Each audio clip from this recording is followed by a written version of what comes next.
Welcome everyone to the Voice of Terminus show, joined by Lex. Say hello, Lex. Hello everybody, remember me? And in the background we have Shy with us, who will be taking questions from chat throughout the show for us to answer towards the end. And we have Ben Kilsin Walters from VR with us today, but not in an official capacity. He's going to sit down with us as a filler for Josh, who's currently out on business, and chit-chat with us and talk about concerns from the past, present, and the future. Say hello, Ben. G'day, guys. So, today's topic is going to touch on a pretty serious topic, actually, that most probably holds plenty of thought in everybody's minds. Concerns from the past, current concerns that we have in the present, and obviously the future. So, when designing an MMO, there's a lot of work that goes into it, and when we look at it now in today's day and age, a lot of people have invested quite a lot of time, a lot of money.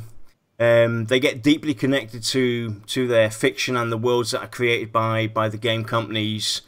And obviously, you know, another concern that we have as well is that there's a lack of games like Pantheons on the current market. So let's go and get into this one. Let's have a look at the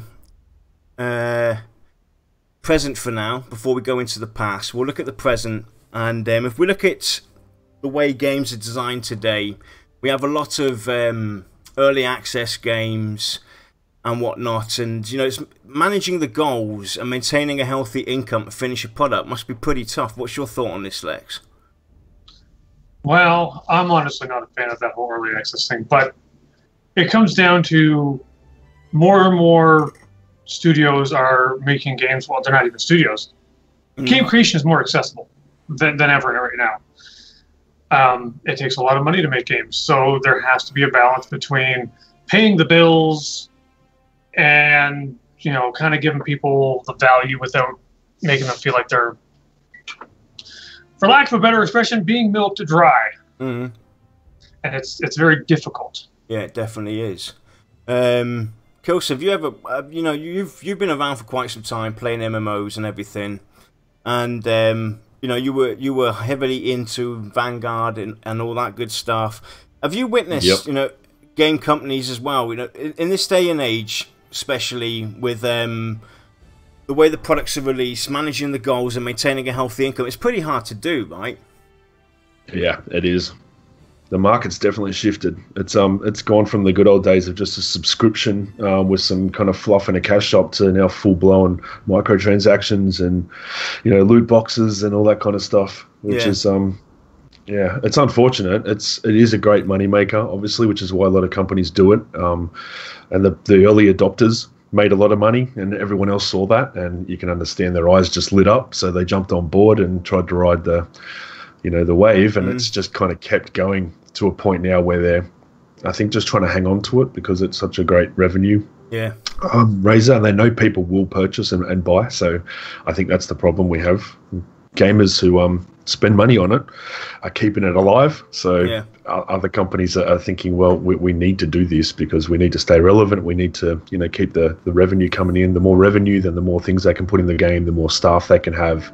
So it's kind of like a double-edged sword. The more money they make, a decent studio will put that back into the game and the company and the community and build themselves, where others won't. They'll just use it to show their investors some fantastic numbers and then move on to the next game. Definitely. I mean, we've all been there. You know, we've always, you know, if I look back at some of my earlier MMOs, I left for multiple reasons. Doesn't matter why, but you know, I always came back and I always threw money at them. It's what we do. I mean, Lex, I'm sure you've done that as well. Oh yeah, there's been plenty of games where we'll say a free game that was run on a cash shop.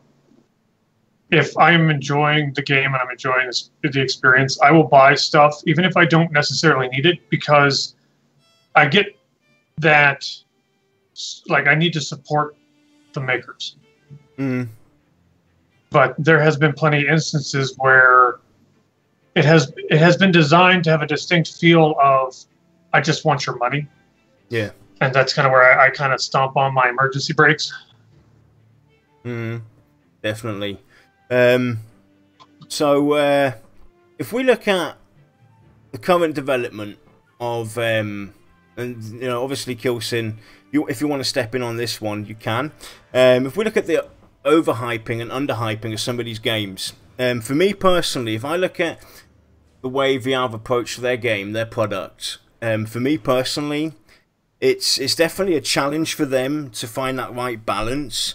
But it looks like they've hit it right on the nail. They've hit it right on the spot where it needs to be. There's no overhyping, there's no underhyping the game. They keep giving us vital information with the newsletters. They're doing their frequent streams.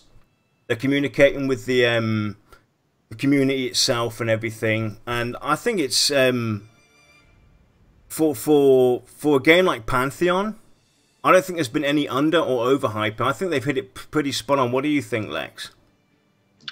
Well, it certainly is probably the single hardest thing to balance for a studio. You overhype it. It's pretty much the same thing as over-promising and under-delivering. You get people too excited and nothing will live up to what you've essentially built. You underhype it and you just fade away. Definitely. So with Pantheon, I certainly feel like it's as close to the sweet spot as I think anyone has gotten yet. That's a good way of putting it. Obviously, the whole over-under hype topic, I doubt anyone's ever going to get it perfect, ever. No. It's very, very hard, I can tell you right now. Ben and I work very hard on this, and Ben does a great job with how he kind of structures everything and releases, and myself with communicating to you guys, and not, as you said, overhyping. It can kill a game faster than a lot of other things, overhyping, because once they get their hands on it, it's like, this is not what you've been telling us or showing us. That's one of the biggest things to turn somebody off and push them away. But underhyping, as you said as well, we had that problem when we the first couple of years, we were underhyping intentionally because we wanted to, under-promise, over-deliver, and we weren't reaching enough people, so it was actually hurting us. So we realized that, and we had to turn things around, and it is extremely hard because you've got so many, like our community, thousands of passionate people that just craving for any kind of information they can get. So you have to realize that whatever we release to them is going to be exaggerated and shared and torn apart and ripped down and studied and picked apart, and whatever information is missing, they're going to try to fill it in themselves and speculate. And so it is really hard. I don't think we're quite mastered it yet, but we certainly have learned a lot of lessons. And Ben and myself and the CM team and work very hard with that in mind whenever we release something, or how we plan our schedules and releases to make sure we don't tease people too much. We also don't like to do that.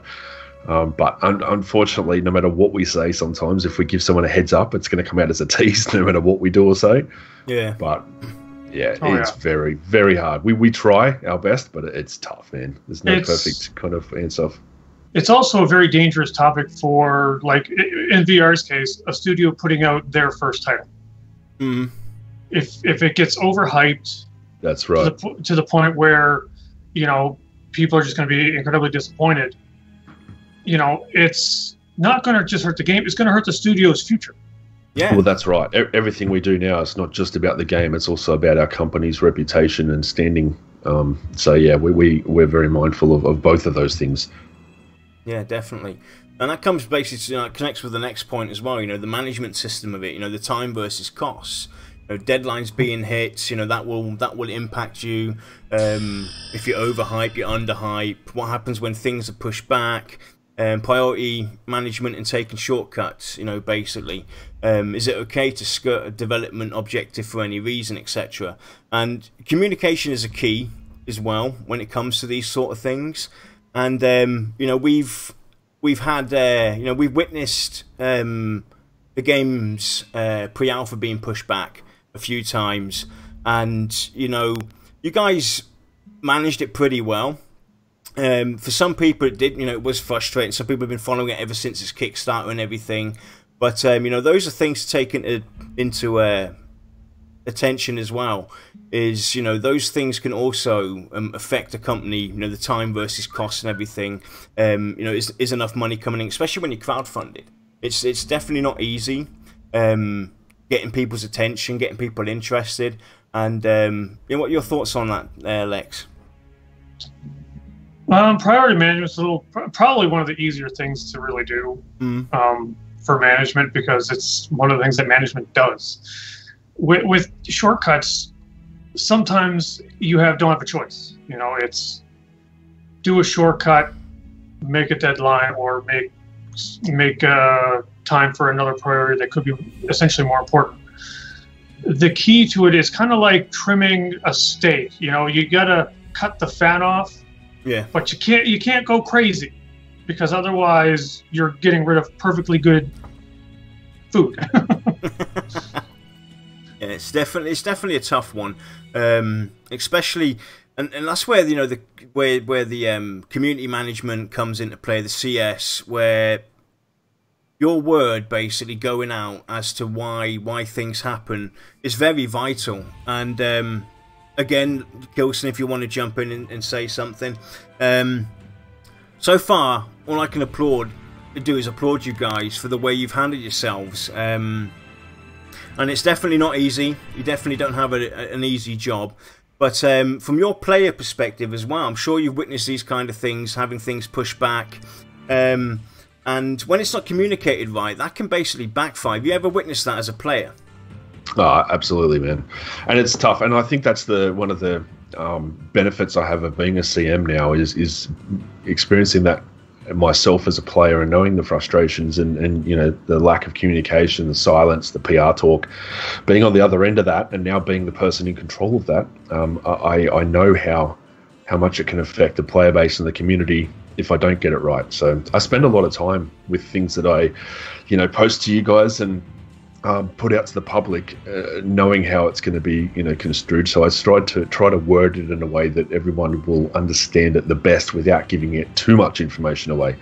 But we've got a fantastic project manager with Lynn, who helps us with a lot of our time frames and everything. She's fantastic. She does so much work that, you know, the public doesn't see behind the scenes of organising us into, you know, different groups and management sectors and meetings and keeping us on track and, you know, asking if we've got this ready yet for this. And yeah, if you've got a great project manager like Lynn, which no one can have her, she's ours, we're not selling her or getting rid of her. You can't borrow her. I'm sorry.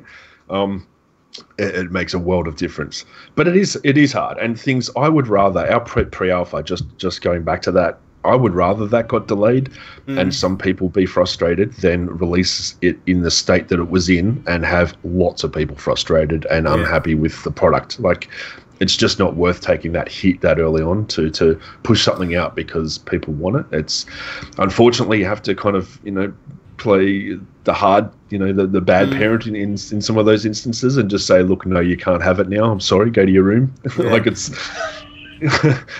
not in that kind of context, but you have to kind of put your foot down and say it just isn't ready. And as long as I can get the wording right and explain it to everyone, and give them a reason why, I think people can understand that. But people who aren't connected to the community and are outside won't see that kind of interaction. They'll just see it delayed, and then they'll just you know, do whatever they want to do. So that's going to be my go-to phrase now. Every time someone asks me about Dire Lord information, it's not ready yet. Go to your room.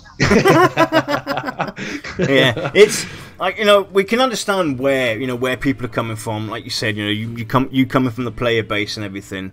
But like you said, it's, you know, we all want that perfect game. You know, that game for us to call home. So if it gets pushed back, I personally, from a player perspective, are pretty happy with it, because I know then, you know, you're actually giving it thought. You're actually taking it to heart. You're thinking about what you're doing. You're not just rushing out a product. You actually care about your product. So exactly. You know, that's I'm perfectly fine with it. It sucks for us too. Like, you know, the dev team are down. Like, you know, when we have to delay stuff, because we work our butts off to get things ready. And when we miss a deadline or a target or something pops up that just isn't feasible, it's a roadblock that just we can't get around and it's going to take extra time. Like, we're bummed, man. A lot of the team are like, sad because we're all gamers. Like, we all know how it feels to be, let down or have things pushed back or delayed. And it's not nice. You got everyone in our community is so passionate and cheering us on and wanting the best that, we don't want to let them down, but sometimes it's unavoidable with development. There's so many variables that can change or pop up that'll slow us down or stop us, that we have to stop and be smart about it and deal with those things as they come and deal with them properly, instead of just throwing a band-aid over it and still delivering something to you guys. We take the approach where we will stop and fix the problem and go past and release it when it's in a proper state, which we think is, it's tough, but we think that's the right way to go about it. Definitely. Yeah, and I think some of that can actually apply to the players as well, or the fans. I mean, let's face it, I'm guilty of this, and I'm sure many of us out there are. That when we are actually faced with the pushback, we let our frustration get the best of us. Yeah, and we really don't make life any easier for the developers at all. It's a two-sided coin. You've got the developers, you've got the players on the one side, and sometimes we all have to take a step back and breathe deeply, and then just look at it from the other perspective to kind of get that viewpoint and see what's going on from both sides of it. And if we all do that, then you've got a healthy connection. I think with our community we've got, it's one of the best communities out there to date, especially in this day and age. We have a brilliant community and a passionate team of developers behind this game. So, Lex, let's go and move on and have a look at when a game's in its state that it currently is, going forward. Obviously, bad at PAX East. Was it PAX? Twitch it was, I think it was. Twitch, where he announced, or didn't announce, but he hinted at basically their future plans for alpha and beta. If we look at keeping players interested in your product until release, what are your thoughts on this, Lex? They do their streams frequently. They go to the conventions, which seem to bring a lot of new people and inspiration for players, and they have their monthly newsletter, and they've got teams working all over the place. How else can they market to help ensure a strong player count? Well, you see, this is my own personal opinion. I love the streams, since streaming is now a tool that developers can use. It does help you see things from a different perspective. And like, the biggest problem that Pantheon has right now is just that you can't give away too much. Yeah. Even though I'm sure everybody that's on that side of the show wants to show it all. Definitely. But without a doubt. It's like ruining Christmas for people. You don't want to tell people what their presents are before they get it. Like, it's a lot of work to be done. And it's and from the viewer perspective, if you see the same stuff too much, I mean, you could call it a symptom of the instant gratification culture that we're in now, but we get bored of things really, really fast. Yeah. Information, and I know all too well as a CM that anything I release, if it's similar or the same as content we've already released, like, I hear about it straight away. It's like, where's a new class? We want to see a new stream with different class, a different race, and I understand that, but it's kind of tough. We have to repeat ourselves a little bit with streams like that because we've got multiple people to show the game to. Yeah. So when we had Jim Lee and Co and all different streamers, we have to show off the same area and still try to make it interesting and fun, which is a lot harder than people think. It's definitely tough, and I'm right with you there, Kilsin. I've had this discussion on and off with Lexa as well. We've talked about it. The showing of Black Rose Keep and Howni's Cave, and it's basically similar. The thing is, you don't want to reveal too much either at the same point as well. You still want to keep people interested for when the game comes out as well. You want us you want us to explore and be fascinated about Howni's Cave, even though we've seen it like 10 times on a stream, or Black Rose Keep.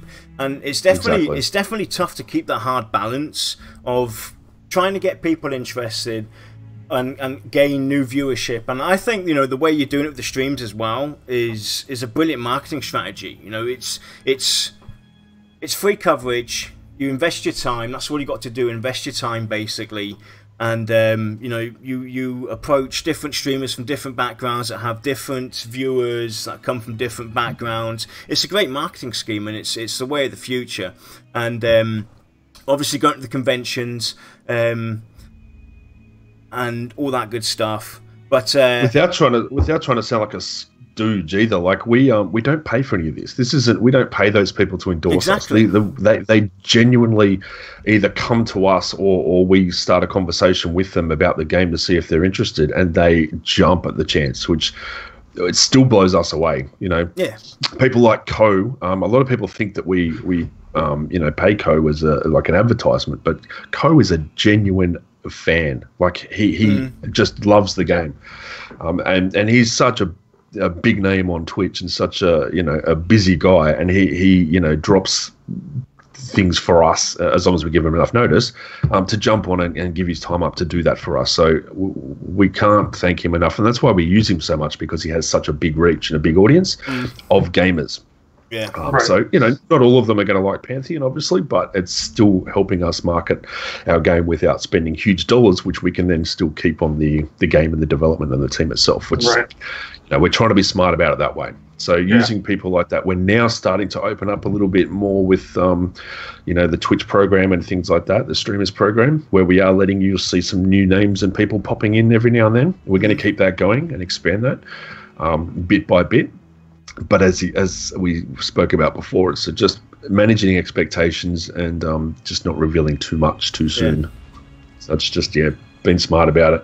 And we also, Alpha, you know, when that comes around, we don't want to have already reviewed everything. So when you log in, it's like, oh, I've seen this. Oh yeah, they did 4 streams on this, and I've seen that area. Right. And that boss is easy. We want you to find things and want to test and help us. So we show you as much as we can, but we keep, you know, stuff close to our chest as well, so we can you know, still make you excited when you log in. Which is very if you show everybody everything before release, no one's going to want to play. So they're going to know what's going to happen.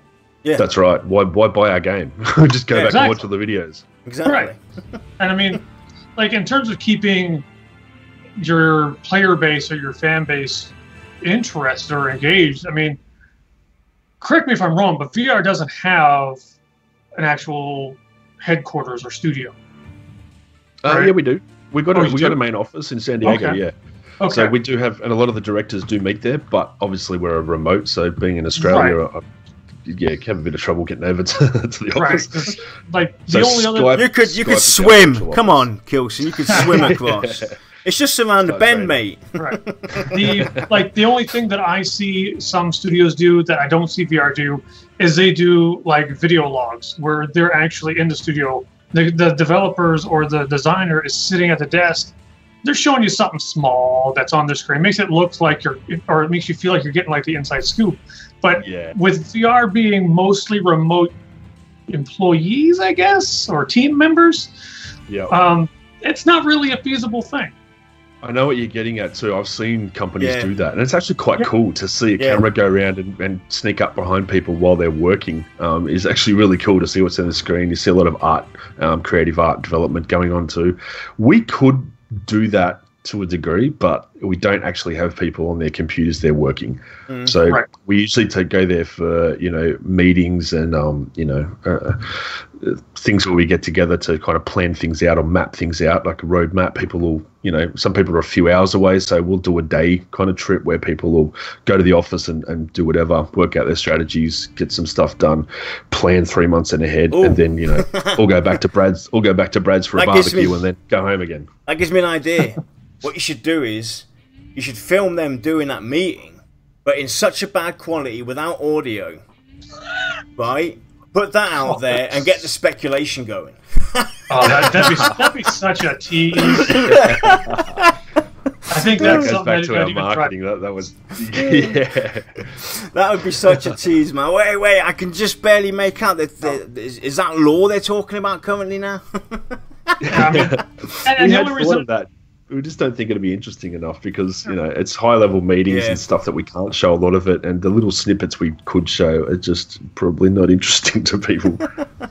You wouldn't believe what's interesting to people. Well, and I mean, the only reason I bring it up is because, like, watching those almost behind-the-scene clips or logs or vlogs, whatever you want to call them, I really enjoy it. Yeah. And it personally, it makes me feel more like I'm getting a tour of the studio. Yeah, definitely. Yeah, and you feel closer to the developers, seeing them work in their workspace. Exactly. And I've had a few people ask me if I could possibly see VR ever doing something like that. And I've told them, my response has always been, well, most of the teams work remotely, so it's not something you can really do. I don't think it's out of the scope of possibility. Like everyone's got mobile phones these days, and you get your hands on something to record yourself. Even if we did, like if I set up a camera behind myself and showed off, my 3 screens and did a little 5-minute bit where I was, talking and working, showing off things. Watch me answer 500 emails every minute. Yeah, this is my work day. Watch me read emails and then work. I mean, and the forums.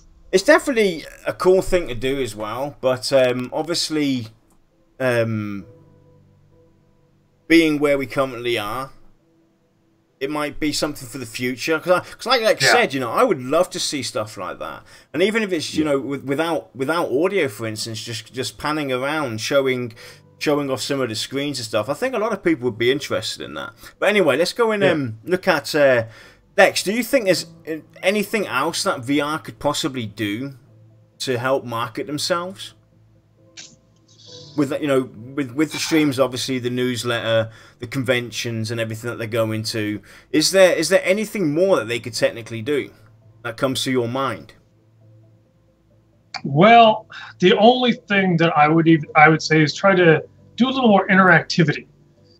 And this is like just throwing completely just a Hail Mary, just a wild throw in the dark, because doing a little more interactivity, and I'm not talking forums. Forums, basically billboards and stuff, they don't give you that personal feel. Even if you were to do something like, say, an employee or a team member spotlight, I keep wanting to say employees, team member spotlight, where they kind of just sit down in front of a camera. They just have a little, almost like a meet and greet. Sorry.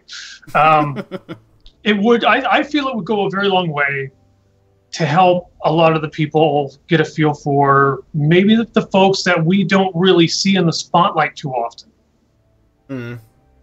Yeah, absolutely. And look, you'll notice us ramping things up like that as we progress. It's kind of and look, being remote is tough because there's a lot of the team, like shows when we go to PAX and things like that, it kills me to not be there, but it's just not in the budget to fly me out from Australia, and it's very expensive kind of trip. Yeah.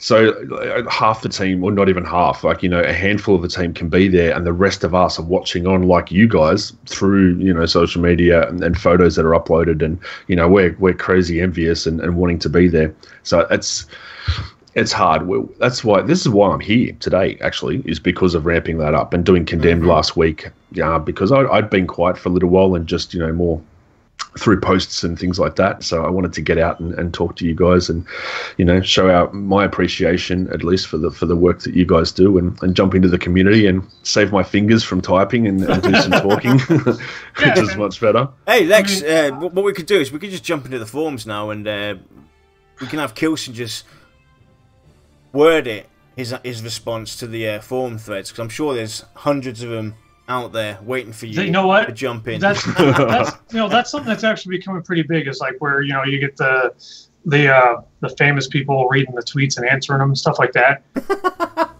You do a video one with forum posts.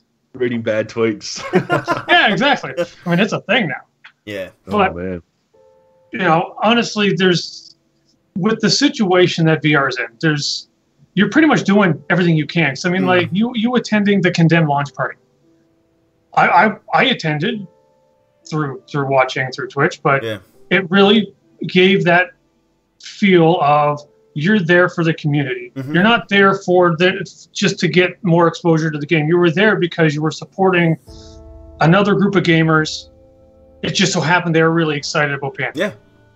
That's it. And we don't usually do things like that. Like, we don't jump into guilds, things and because otherwise every guild would want, someone to jump in. And so we took a risk with that, but we discussed it beforehand, and it was more because not only was it a launch party, they're a big guild too. And I know there are a lot of big guilds out there, but they are passionately following us, and they were doing a giveaway as well. So because they had another developer on there from another game studio, and they were giving away $250 champion pledge from our game, I saw it as an opportunity to kind of just jump in and support them and say hi and make an appearance and show a bit of love towards them for doing that. But that isn't something we'd do for all guilds. So it was kind of a tough choice, but we want to help out with it. To anyone that's in one of these other guilds that might be a little bit jealous, we'll say, you got to understand there is exponentially more guilds than there are developers. So it's definitely got to pick and choose. While I'm sure Kilsin or anyone else at VR would absolutely love to make it to every single little guild meeting for everybody out there, it's really not feasible. That's it. And this was a launch party. They were launching a massive website. They were launching, their support for us. They were launching a few things. So they asked very politely, and it was a very tightly run ship, and they sent through a lot of things first that we could approve. So it was, something. It was a one-of-a-kind kind of thing that we jump in and do. Right. But the thing is to point out as well, though, regardless of that, it being a guild or anything, you guys being so early on in development, even before pre-alpha, reachable for anybody within the community, and jumping on to chit chat with them, you don't see that actually happen that often. That's where I think you guys have definitely got the upper hand on, is actually being so accessible. But it can also, ramp up in a lot of work, and it's I'm sure it's definitely not easy to manage as well, because you don't want to upset people. You want to keep them all happy, and I think you guys have done a fantastic job of making yourselves available. It doesn't matter who it is, for the smaller people, the big people. You've definitely got the upper hand on that, and that's definitely something where we have to applaud VR for that, for being so accessible this early on. Thank you, mate. I appreciate that, and I'm sure the team does as well. It's something I was pushing very early on, and that kind of stands back to my roots as being a community member myself. Like, I went through I'm not going to say names, but I went through another game's kind of era of silence, and it was terrible, terrible. We didn't know what was going on. We didn't have any information, no communication, it wasn't a pleasant kind of experience as a customer. And so I don't want that with our game. I don't want to make those mistakes. So I do what I can to push forward and get out there. And it comes with risks, obviously. A lot of people, companies these days, are scared of that because of how quickly you can destroy your company with social media. You just got to say one wrong thing or side with one person, and that's it. You've got an army of people come and shut you down. Well, it's like I'll speak from personal experience with another company that I won't name, and no, it's not Daybreak, but I can definitely say that, like, through social media, things happen, things get pushed back, and the community will ask questions. In that kind of instance, silence can hurt you more than saying the wrong thing. That's exactly right. Yeah, it's exactly what has happened with another game that I've been very, very passionate about, where a new, big, huge update's coming out, and honestly, I don't care about it anymore. Because the company took 3 months of silence and didn't even tell us something that was like a cut and paste response, where like, due to unforeseen issues, we have to push it back. All right, I get it, I understand. Don't just ignore me. Yeah, that's the approach I take. See, we were half a day late with our... kind of feel. Yeah, I've never gotten that kind of feel from VR where it feels like I'd be ignored. There's constant back and forth on Twitter, constant back and forth on the forums. Yeah. Well, see, look, we were half a day late with the newsletter, and I posted to let you guys know. Like, it's just little things like that, you know, to save people the hassle and the trouble. Like, we understand you guys have lives, you're busy, you got families, you got work. You know, your time is precious, as is ours. So the tiniest little communication to say, even if I can't tell you what it is or why it's delayed, but just to tell you that it is, and if I can give a rough estimate of when it'll be ready, I know a lot of people appreciate that. So, definitely, we go above and beyond to try to do that where we can. It's definitely refreshing to see that happen, though, Kilsin. You know, transparency with your player base is key, and the thing is, you guys seem to have realised that we're not just players; we're also customers. At the end of the day, at the end of the day, I'm a paying customer, regardless of what it is. If it's, you know, if I'm paying a subscription, just buying a base game, etc. If I'm unhappy with the product for whatever reason, I'll stop paying, and that's it. I'm gone. And you guys seem to have, you know, realised that we're not just players, and, you know, transparency with you guys is pretty high up there. You know, you communicate everything, and even if you can't even give an answer on a question, you'll turn around and you guys will say, "We can't currently talk about this right now. You know, we're doing it internally, we're doing this," and that's perfectly fine. You give us a truthful, honest answer, and that's definitely another thing that you guys have definitely picked up pretty fast, and it goes a long, long way. Like you guys have just both mentioned, you know, in previous companies, we've all witnessed it. We've all been playing games with certain game companies where silence has either killed them or they've conflicted with their, you know, social media. And it can backfire really fast, and you know, you guys don't beat around the bush. You don't treat us like, you know, hey, we're a bunch of morons, a bunch of gamers who have absolutely no clue what's going on. You actually realise that we're not just gamers; we're actual people that have working lives, have jobs, families. You know, we're smart, we're clever, we know what's going on. We can see, you know, read between the lines. You guys have picked that up, and it's definitely a key factor for you guys going forward as well. Yeah, man, and like I think that's where us being gamers ourselves comes into play a lot. Like we know how it affects us with other companies and games, and so, you know, we take our experiences with those and our learnings and you know, put them forward into our game and you know, treat people the way we'd like to be treated, and I think that shows. Definitely. So let's go move on to the next one, Lex. Listening too little or too much to your player base can also be a major concern, especially developing an MMO or games in this day and age in general. There's quite a few games out there that are going through these exact problems where they're listening either too little to the community or too much to their player base as well, and then it just becomes an endless cycle of repeat and revert, etc. What's your thoughts on that kind of situation, Lex? Well, I'm going to play devil's advocate a little bit here.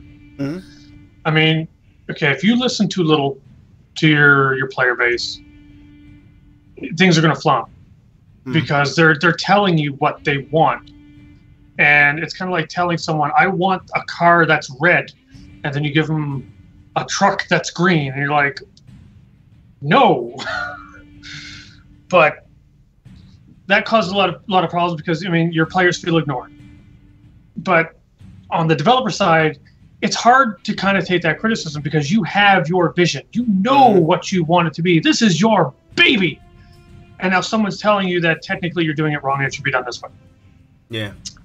So it's hard on both sides. It's very, very hard. I don't even know how to kind of tackle this one. It's because I can see from both sides, and sitting on the fence with a leg on each side for the community and for the management, I know what the guys go through community management wise, and I know how hard it is. And it's not just listening to the community. Like, it's hard. The community's passionate, their experience from playing games, but the developers are experienced in making games. That's what they do for a living. There's a lot of things that don't kind of make sense to your average person. I know we've got a lot of developers in our community and a lot of people that do have that experience, but the majority do not.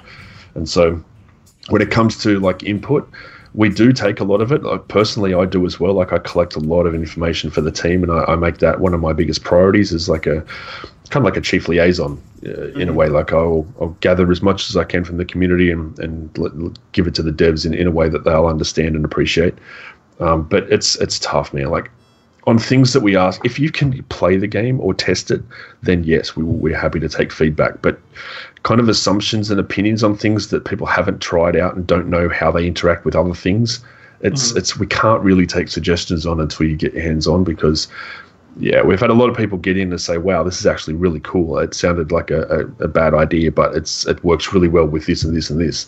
And that's the kind of, setup we're going for. We've worked very hard on making things, marry up together well and play nice together. So, if something doesn't work, we're happy to scrap it, and we're always going to take feedback, but it's going to be from testing. It's going to be from people who can get their hands on the product and experience it firsthand and let us know what their experience was like, not people kind of just assuming and theory crafting. We're open to new ideas, absolutely, but things we've already got, we need to test first, because we put a lot of work into those.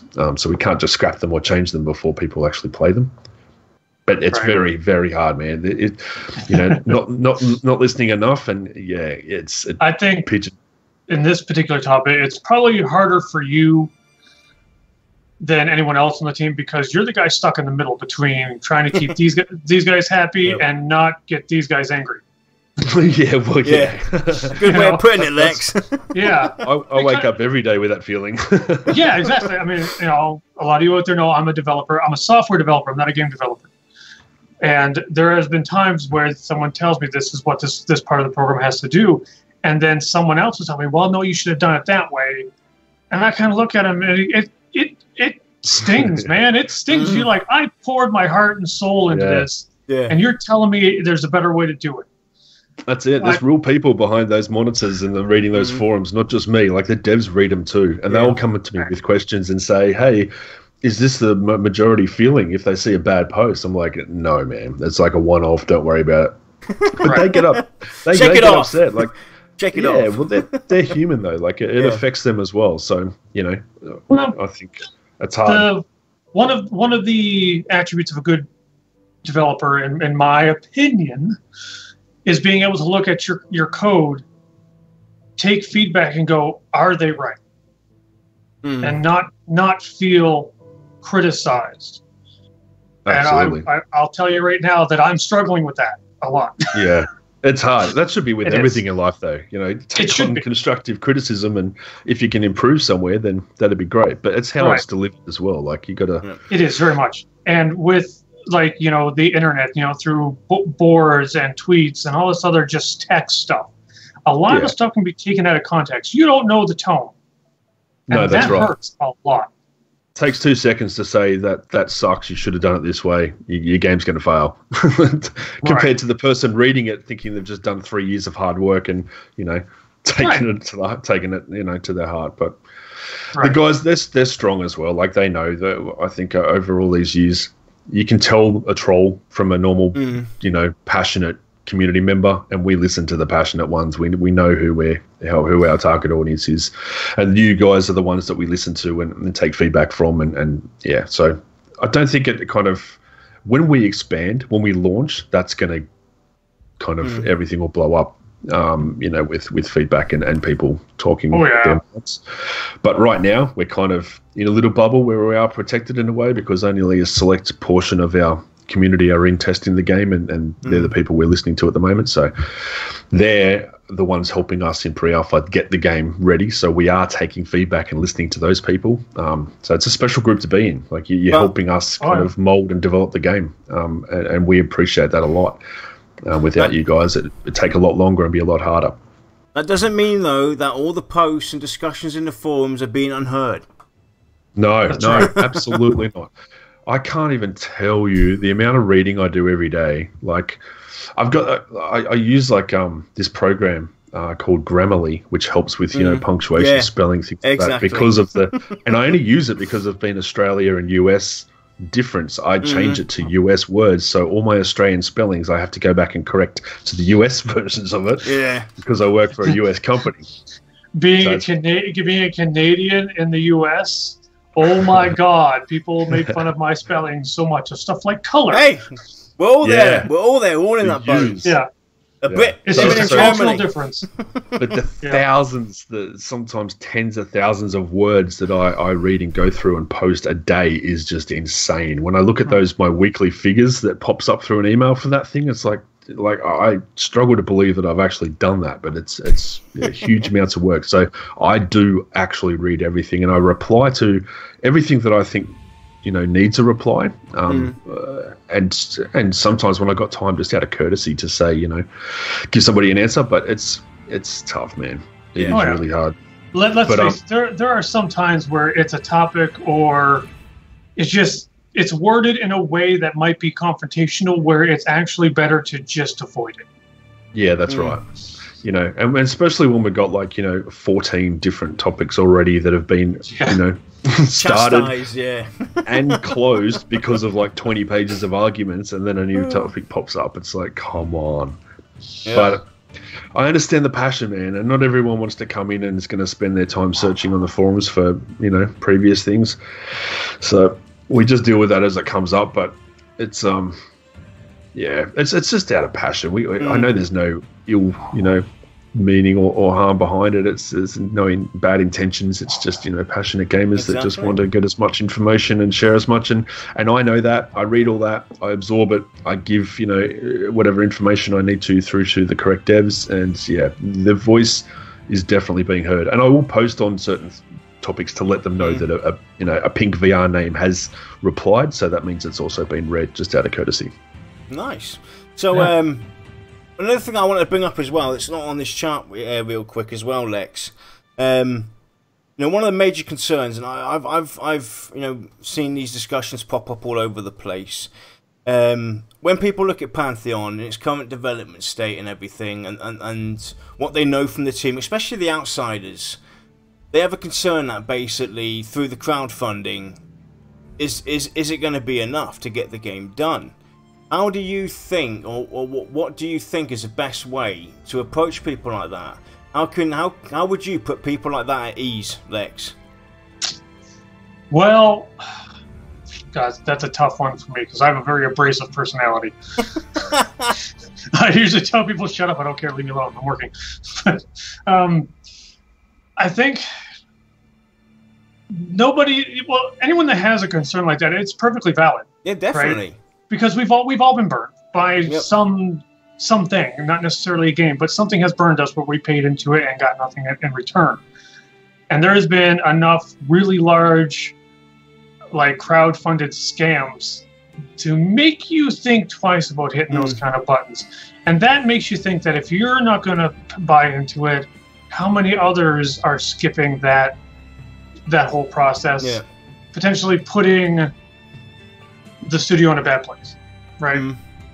Yeah. But I'll let you go ahead. You run with it. We came in at a bad time. We were riding the end of the wave with games like what is it? That Space Roberts Industries space game that made $100 million or something on Kickstarter.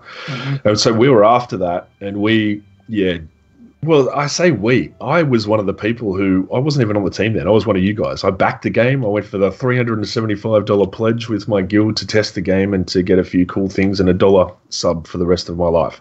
Thought it was fantastic. Believed in the game, supported it. And I got burned. It failed. Went to the forums, transferred my pledge over. It wasn't looking good for a while there in the beginning. But I think, with that era, I think just wasn't right for the team. They had the best intentions, and obviously you can see now what we wanted to do with the game and where we are now is we've changed a lot since then, but that was the plan. But it just wasn't the right time to put it forward to the crowd. We didn't have enough to show off, so there wasn't enough to actually bring the people in to hit the target. And I think maybe they aimed a little bit too high too with the 800,000. We made just over $500,000, which is a lot of money. So, but still fell short, failed. And I think it's hard because, a lot of other people, there's a lot of companies out there just before us that actually got done scamming people and didn't produce a product. So they took people's hard-earned money, didn't deliver anything, and the grey area in the terms of service with Kickstarter and that, they were able to get away with it. Yeah. So tarnished a lot of people, and that just made it for small companies like us that were trying to start up and, you know, grow, made it very, very hard. People were very bitter, and you know, and rightly so. I would be too if I got screwed. The thing is though, as well, it was also at the time with the early access. If you look back at early access, how it was meant to be implemented was you were meant to get your hands on the game and help develop games. Then it turned into, hey, this is an easy way to fund our game, get money coming in while we develop the game, and if it goes tits up, you know, we can get out with a black eye. And it's kind of a misuse from development companies nowadays. I mean, if you look at all the games out there, doesn't matter what kind of game it is, most of them, to 99%, are in early access. And then it's not just for a year, it's not just for 2 years, it's for 4 years, for 5 years. And it's kind of hard to argument to people, especially if you're a fan and supporter of the game like we are, trying to talk to other people and explain to them, because, you know, these are major concerns that a lot of people do have. You know, is the crowdfunding enough? Are they going to be able to reach their goals? And, you know, you can mention Series A funding being reached and Series B and etc. It's still, you know, very tough to answer these questions, especially with the early access, because a lot of people get confused as well. Pantheon isn't early access. It's a big difference. A very big difference, very big difference. Early access is basically the earliest form of hands-on on a broken game to, you know, help fund the studio and help, you know, create the game with them.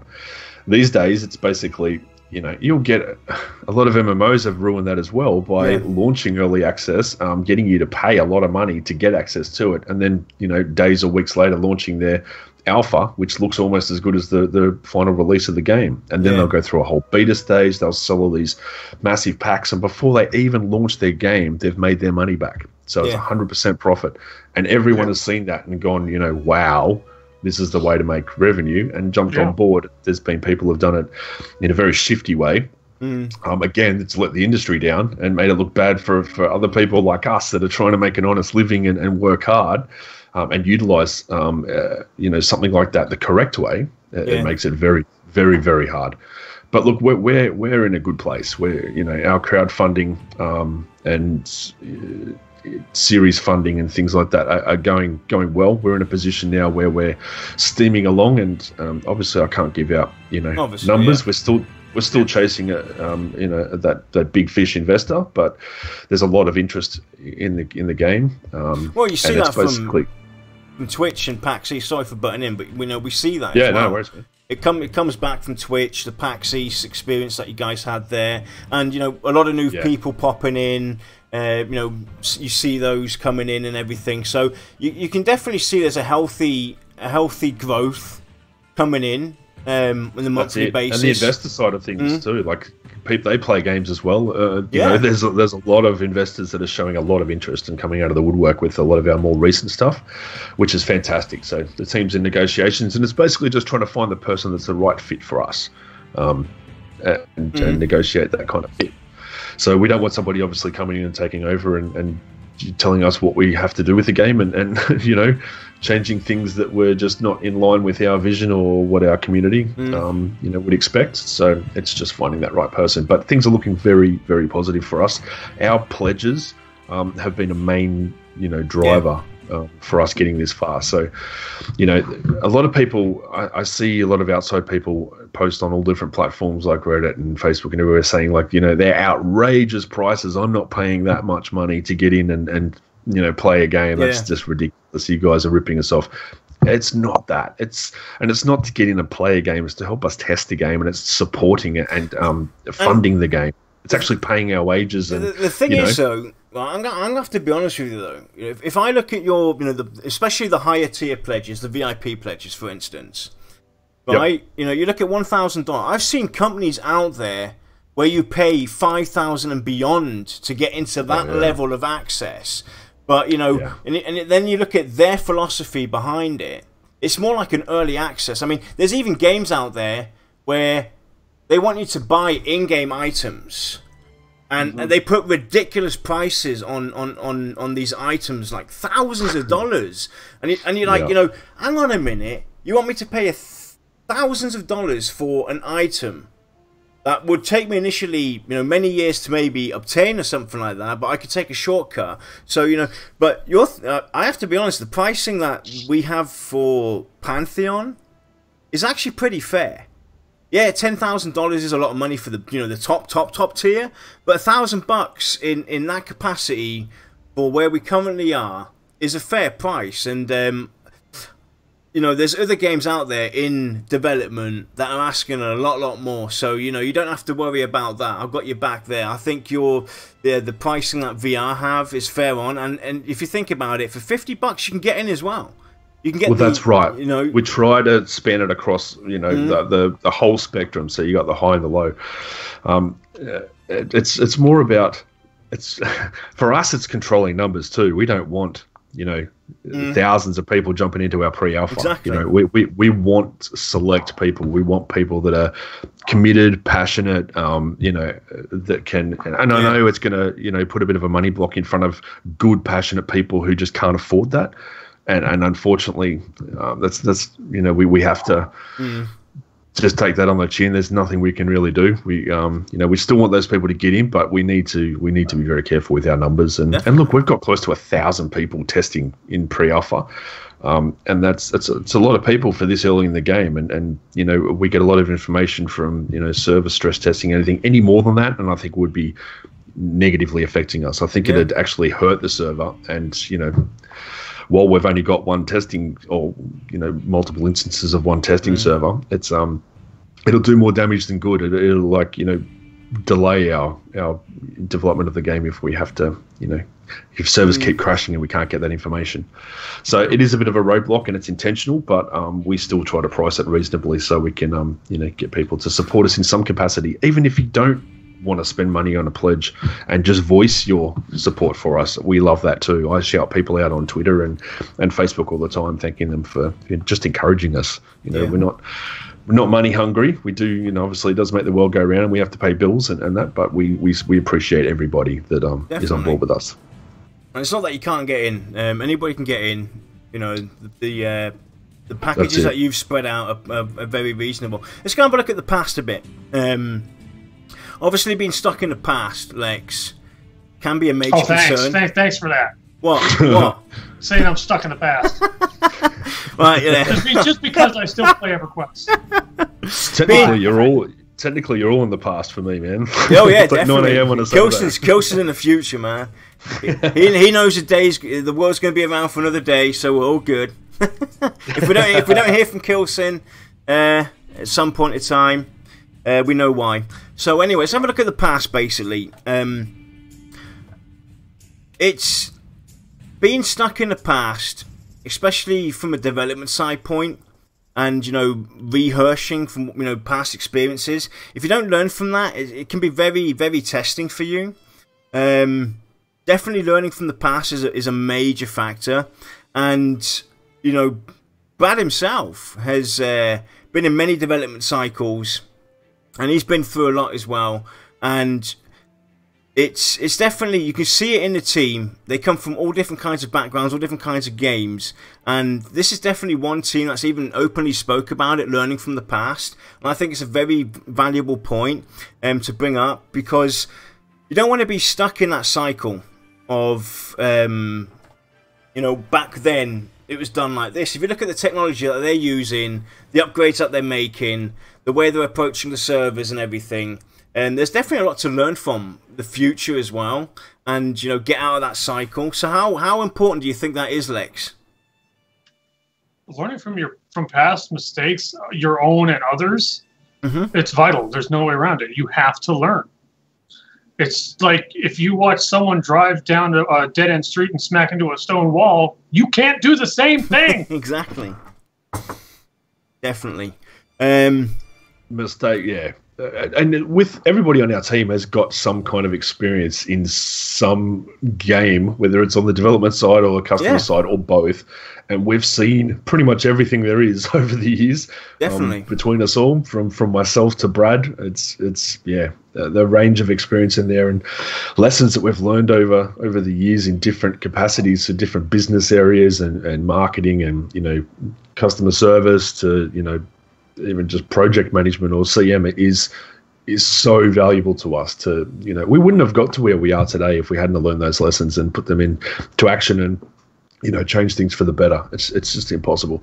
Yeah. It's a good thing for anything in life to learn from your past and from your mistakes, but especially so in the gaming industry, because if you don't, again, it can be devastating to you, your company, the game, the community. I mean, you can't do something another company that is similar to yours does that causes them to fail and expect a different outcome. Exactly. Yeah, that's right. Because we're these people and they're those people. That's why it failed. It's you can't think like that. It's sink fast. It's very, very important. I mean, there's definitely companies out there who have shined in that area, where they've definitely gone, and they're partially to blame for their unsuccessful run, and that's something I definitely do not fear for VR. Lex, they definitely seem to have their heads screwed on. They know what they're doing. They're heading in. They've been heading in the right direction from the get-go, despite the early concerns that they had with the Kickstarter and everything. I can't see anything where they can learn. Obviously, they can learn from the past, and they obviously have. They've been, they obviously look at other companies, take on what they've been doing, and they definitely learn from it. And you can see it reflect. Yeah, so, I mean, that's one of the things that is really one of the biggest benefits to the staff of VR. Yeah. Is that every single person there has just a wealth of experience in terms of gaming, the industry, or development, or design, or or a mixture. They've seen it all. They've been in our position where it's like, oh, you're running across and a bug happens, and all of a sudden a bear killed you when you log back in. It sucks. So they're going to try to avoid that stuff from happening. And yeah, I just wanted to say, basically, for me, for the past, basically concerns of the past, I don't have any, to be honest. We all have to learn from our past mistakes, and if you can't do that, then you're bound to fail, and you deservedly do deserve to fail at the end of the day if you can't learn from your past mistakes. Well, this is one concern that I don't have regarding VR. It's basically the concerns of the present, and obviously we'll get into the future in a minute as well. That's where I think most of the concerns will go to, is what the future is going to be like. Come release of the game, etc., and how to obviously keep people involved, engaged, etc. Go on, Lex, I'll let you finish your thought. And Kilsin, if you want to add anything at the end, go ahead, and then we'll move on. Yeah, sure. I was say, VR, the developers, they're no different than us. We all learn from our mistakes. I learn from my mistakes every time I open my mouth. Do you? So yes, and I get a little better every time, but not big leaps, we'll say. Well, I think like being transparent, we've been very open and honest about our mistakes too. So I think addressing them and taking the front foot and then putting them behind you and moving forward and correcting those mistakes, I think is a massive part of game development. If you can't acknowledge those mistakes and be open and honest about it, transparent, address them and then move forward, they're going to haunt you forever. So let's face it. It takes a lot of guts to go out on a public platform, especially in the age of the internet, and say, "Look, guys, we messed up." Yep. It does make him look a little bad. It's like, you made a silly mistake, but at the same time, how many people have owned up to their mistakes when you knew it was a mistake? Yeah, I think a lot of people find it refreshing that you actually do that. It is. Definitely. That's kind of what I was getting at. It's very refreshing that someone has the guts to basically say, they're not afraid to say, I messed up, but that's it. I'm going to make it better. Exactly. It takes a lot of guts, especially a development team trying to bring us an MMO, to come out there and say, hey, we messed up here. We're trying to do it. I mean, you see, we sometimes the newsletter gets delayed. That's just a prime example. You guys will tell us straight up, the newsletter's been delayed because of this, because of that, because of that. And it takes a lot of guts to do that. Other companies will just go out there and just not say anything. They think silence is golden. And then they'll release a newsletter at some point in time. And then they start thinking, what's all the uproar for? What's all the fuss? It's even the little things, you know, do concern us. And you guys take it full frontal. You know, you go out there, you say it straight away, boom, you know, it's going to be delayed for this, whatever reason. You don't beat around the bush. You don't give us any kind of BS story as to why. And then, you know, we find out over 5 different corners because you spoke somewhere in official capacity, like with, you know, MMORPG.com, and explain it to them this way. We don't witness any of that with you guys.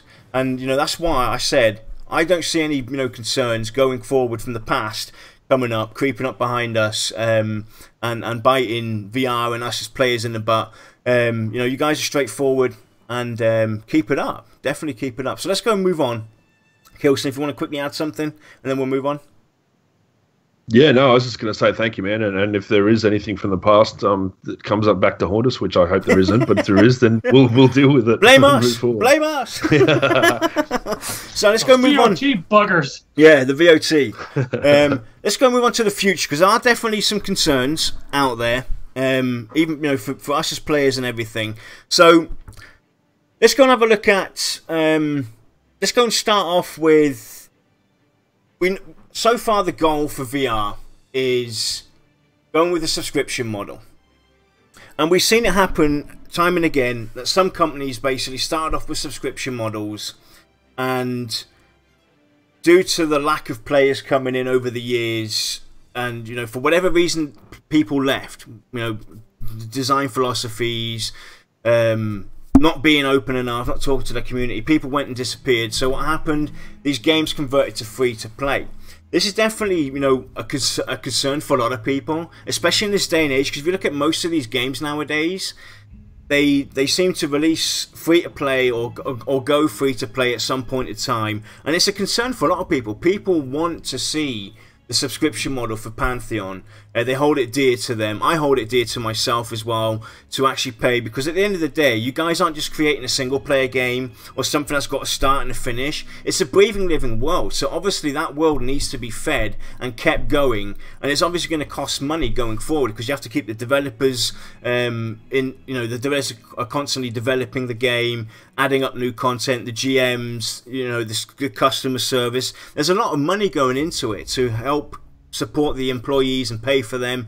So this is definitely a concern that I have, that, you know, at some point in time, could this, you know, is this a fear that you have, Lex? Could something like that happen? Do you? Absolutely. I mean, it's when you're playing an MMO, let's face it, an empty world is a dead world. A dead world is a dead game. You can take any of these Korean MMOs that have been out for at least a year. You go into them these days, and there might be like 5 people. You know, that's not an MMO. Yeah, it's barely a multiplayer game.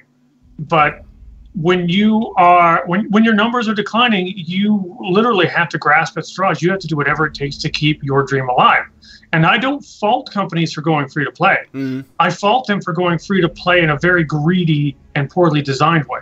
Yeah, definitely. I mean, with coming out of the gate as a subscription model, that's making everything very stable for VR, which better solidifies Pantheon's future for us, the players.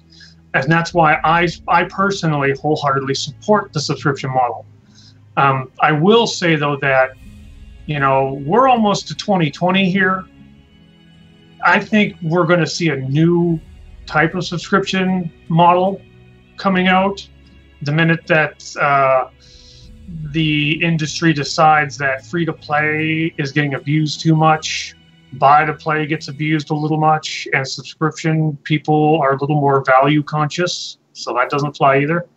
But I won't get into that. It's definitely hard, man. Like, there's usually 2 reasons why a game goes free to play, and that's either because the game is dying and they need to just get anybody in they can. Obviously, a big marketing push to open the doors to everyone. Don't put that initial roadblock of a fee in the way and let them in. But then you get all kinds of people that don't even like the game, or people, you know, gold farming and all that kind of nasty stuff. And you've got the other side of the thing where it's more money driven, where it's basically putting a free-to-play system in place allows you to then go nuts with the cash shop and microtransactions, which can fund a game much more than a subscription model can, and which is why a lot of big companies opt to go that way, or have both. And these days you see a lot of games that will have microtransactions, a cash shop, and have a buy-to-play, and have a subscription for extra XP, extra bonus loot, bonus gold. So that's dipping their fingers in all the pots. It's to interrupt just a little bit, when a company does that, am I alone in thinking that feels more than just a little desperate? Yeah, I don't know. As a gamer, I don't kind of like microtransactions. Anything that can give a player advantage turns me off. I will never spend a cent in a store that does that.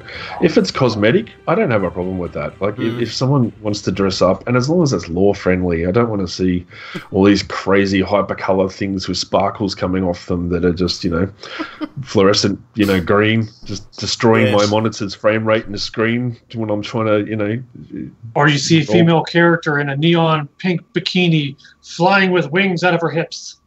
Yeah, and you're like, this is a sci-fi game. What's going on? Yeah, like when you're in depth in lore and you're trying to immerse yourself in the natural surroundings and all the developers and artists' great work, and you've got this thing that just destroys your screen and blows up and hurts your eyes. It's not fun. So I don't like anything like that. But lore-friendly stuff, things that belong in the world that you can purchase for yourself. I don't have a problem with that, and it is great revenue too. But subscription is the way I prefer games. So since you guys just brought that up, right, as players, what is the craziest thing that you've witnessed from a cash shop fly past you? So I'll go first, basically. The craziest thing, playing a fantasy game where you've got wizards and healers and you're in a fantasy world, all of a sudden you've got this police car or this Porsche as a mount. That's the craziest thing I've ever seen. It's like, hang on a minute, did I just see a Porsche or a freaking police car drive by in a game where you've got fantasy creatures, dragons, and all this stuff? That's the craziest thing I've ever seen. It just blew my mind. So what's it for you then, Lex? Mine would have to be, it takes your character and it swaps their head model out with a giant bobblehead that has claw simulation on the tongue, and it's usually like a dog or a cat or a squirrel or something. and I've seen this in like a medieval style, trying to be a little realistic or more to the realistic spectrum kind of game, and you're like, what the sweet merciful God is going on? Yeah. So what's it for you, Kills? What's the craziest thing you've witnessed as a player? I've seen some pretty crazy stuff like you guys as well, but I think the biggest pet peeves for me, I'm gonna have to hate on Vanguard a little bit for this, because that was my game of choice for like 7 years.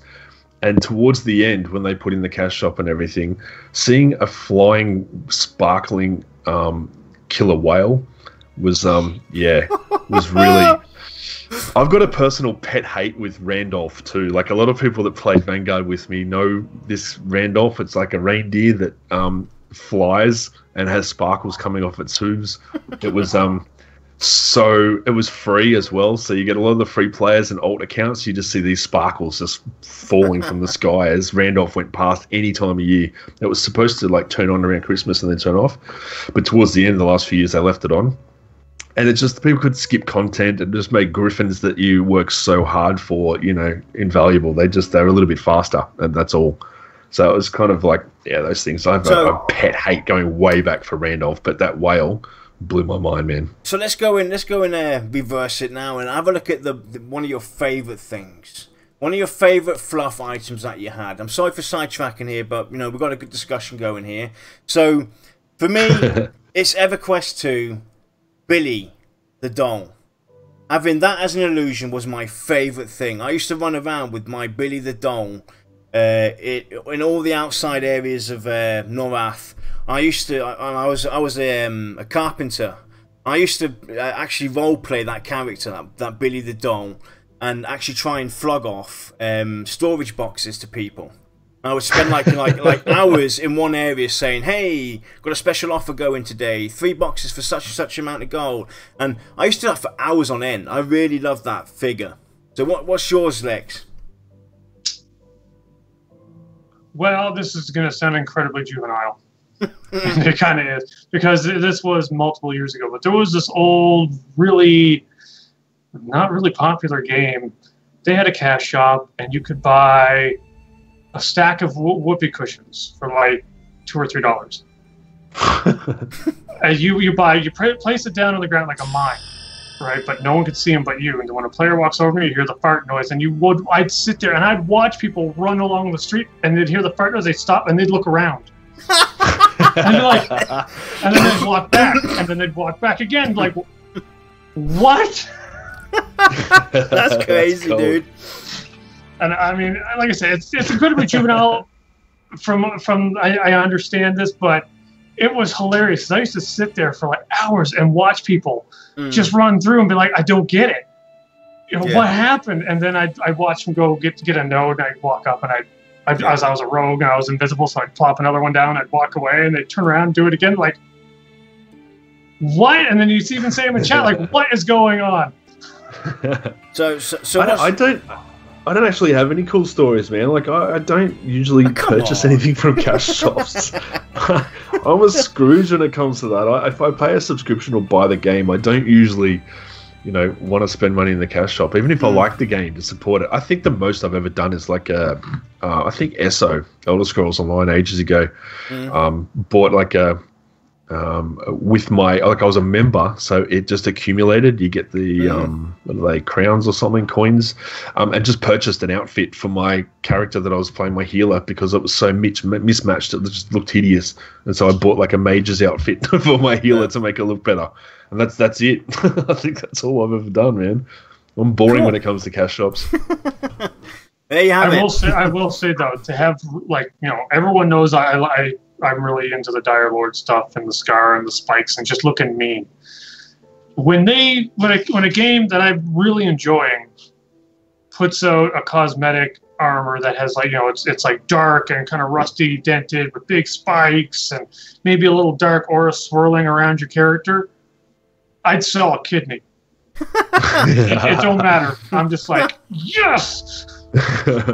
Everything else is just like whatever. I don't Right. So let's go and have a look at some of the other future concerns. One that's not on this list is boxing. So Lex, how big a concern do you see boxing for a game like Pantheon? And from your future past experiences, how big of a nuisance has it been? Well, I got to word this right, because I have boxed. Well, I think we've all done it at some point. Nobody's innocent from this. I definitely have, yeah. I've boxed a 71 accounts before. Because I'm a programmer and I made my own thing. Okay.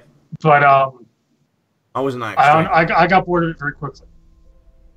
I came to the conclusion that, to me, it was the easy way out. Whereas I'm playing a multiplayer game and I'm paying extra money so that I can be by myself. Yeah. When I could technically pay less money to play a single-player game and still be by myself.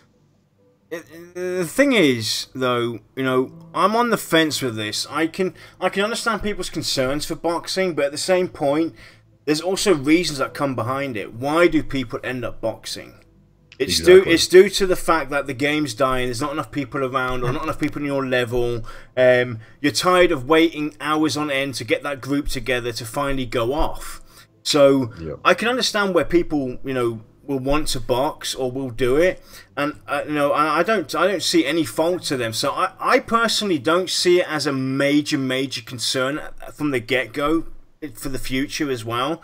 I'm sure there's ways that this can be limited as well. Like somebody's mentioned in chat, you know, boxing maybe 2 characters the most is, you know, if there's a way to do that, that you can only box a maximum of 2. Obviously, you know, I'd be perfectly fine with that, because it definitely is a nuisance when you're spending hours a day in game trying to get that final person for your group. I'd rather just go and log into a second account if I've got the machinery around. And at the end of the day, I'm still paying my sub model for that. I'm still paying my subscription for it. I bought the game. It's not an illegal acquired copy, so it shouldn't be a major concern personally. But a lot of people are concerned about this one. So it's very touchy. I think capping it is a good idea too, personally. Like, I don't know officially, I'm not speaking on behalf of Visionary Realms, but capping it I think is a good idea to, like, you know, 1 or 2 accounts only, so you can like 2 or 3 box. I think is you know, a good idea. Yeah. People have to separate the thought. A lot of people associate boxing with gold farming and botters and stuff, and you've got to separate those, because there's a lot of good people that box for different reasons. As you said, Jan, it's more about, and time zone, like Australia. I can tell you right now, off-peak America is very quiet for us, especially if not a lot of players from Australia are playing, or oceanic players. Then and obviously Asia is in our region, so we don't really play many Asian games, so our time zones are usually you know, very off-peak US, so we get third shift or whatever, and sometimes you can't find a group. You've got the best intentions, you're after dinner, you've had a hard day, you jump on the computer and there's just no groups going, nothing going. I boxed in Vanguard for years and had a couple of characters. I did it legitimately. I wasn't using, you know, any programs to control anything. I was controlling everything myself. I had multiple monitors and multiple accounts. I was paying gold membership on all of them, supporting the company. And as soon as a group came along, I would disconnect and chuck my characters away and jump on my main or whatever they needed and jump straight in and relish talking to other human beings. It's not that I wanted to, but I couldn't play the game without, you know, having to box and heal myself or do something like that. So, you know, it's not always about, you know, gold farming and botting and things like that. And I think a lot of people fail to separate those 2 issues. But I would like to see a cap on it too. I wouldn't want to see people 6-man botting or boxing, and running down through a dungeon and just clearing everything themselves in an MMO. No pulling Lexers. Watch me box this raid with 2 buttons. one or 2 for a tank and a healer, or a DPS and a healer, or a DPS healer and a tank. You know, you can get a bit done. You can still enjoy yourself and get your money's worth out of the game, but you can't really do anything crazy. You can't take any bosses down. And as soon as a group comes along, you'll have to jump. I think with a little more reflection, I think that most of my issues with boxing has stemmed from when I've tried to make a go just single boxing, and I've run into other people and the boxers had very little etiquette. Like, you know, oh, I have more players, I'm going to take all this, there's nothing you can do to stop me. Or I'm boxing 2 people in this group, so both my characters get to roll on the loot. And it's one of those things where it's like, you know, theoretically, I understand, yes, but at the same time, you can't help but feel a little slapped in the face, which gives you the whole boxing thing a bad taste in a lot of people's mouths. Yeah. And I think the only thing you can do is to avoid that is to avoid grouping up with people who are boxing, if that's the case. And I don't know. You're always going to get a bad seed in every crowd, even boxers. And unfortunately, it's usually not a lot you can do. And another fair assumption to why I've boxed in the past as well is, you know, my wife plays as well, and you know, sometimes if I'm working or she's working late or whatever, I don't want her to you know, I want to play the game, or she wants to play the game, but I'm not around. So what she'll do is she'll log into my account as well, and she'll drag me along, doing some of the solo quests or this and that and everything. So it's a good way to, you know, keep your spouses together in that level range as well. So it's not necessarily a bad thing. So there are some advantages to it, and like Kilsin said, putting a limit on it basically would be the coolest way to go about it. But there are legitimate reasons definitely behind it, and I think when people understand some of those reasons, then, you know, they'll have a better understanding. But it definitely you know, is a valid concern that people have. And you know, and it also comes down to how the mentoring system's done, if there is one even. You know, that's a key factor as well. That's a good way for VR to combat the boxing issue, is have a reasonable, decent mentoring system, if at all have one, and that's not overpowered. That's actually pretty smart how it's designed and everything. I think that's going to be the key to it as well, making us high-level players, or players that have been able to, or have rushed forward, be able to help those that have been stuck behind for whatever reasons, be it work-related, holiday, sickness, you name it. I think that's going to be the key to, you know, combating the boxing issue as a whole as well, is having a reasonable, decent, really cool mentoring system in the game. Yeah, it definitely helps. And I think, like, you know, and to take out as many portions of people that box as we can, like, you know, and to solve as many of those issues, we'll limit the people that box. So, as you said, husband and wife, partner, girlfriend, boyfriend, friends from across the world, whatever, your neighbor. Yeah. If someone's not home and you want to play, the Brotherhood system in Vanguard was very good for that. You could put someone into a group, and even if they were offline, they would gain the experience that you earned would be split between you and the other people in that kind of Brotherhood equally. So you might do a quest and get, say, 10,000 XP. This is a made-up number. And you've got, you know, 5 people in the group, where you'd all get 2,000 XP each. So you always stay at the same level. You never outdo each other, which was great. You know, it helped a lot of people, you know, keep up. A lot of husband and wives and, you know, family stay together and not out-level each other. Yeah, which is great. So that'd knock out that portion. And there's you know, our combat is going to be a little bit more difficult. So you're not going to be able to just, you know, tag 6, you know, boxed clients along with you, characters, because even trying to get them on auto attack, you're probably going to die before you can get them all active. So. You know, using a program to do that for you, you're going to get flagged in the system, and we'll be able to ban you pretty quickly. So I think our combat will play a big part in that as well. Yeah. So, look, I don't want to rule it out, because honestly, and we're not going to stop boxing. We've already said officially that, you know, people can box, but I think it would be a good idea to, if we can technically put a limit on it, if there's some way to do that, I would definitely agree with, like, capping it at 2 or 3. Yeah. I think it's safe to kind of leave it as with multi-boxing, there's a very, very long list of pros and a very long list of cons to it. And absolutely.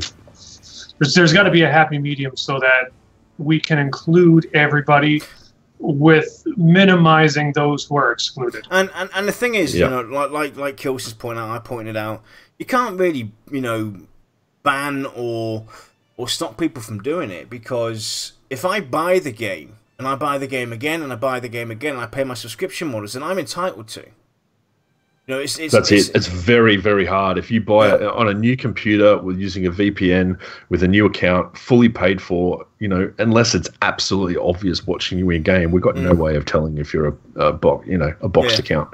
Yeah. So it's really hard to stop it. It's definitely tough. Yeah. Look, we'll try to mitigate as many problems as we can that make people want to box. So we make them want to group up and play solo, and we'll make combat as difficult and hard to box. But if people still want to do it, then go for it. You know, knock yourselves out. Well, there's one simple solution to 99% of the problems with almost everything. Don't be jerks. Yep. Yes. Exactly. That's the big thing. I agree. That's the big thing with it.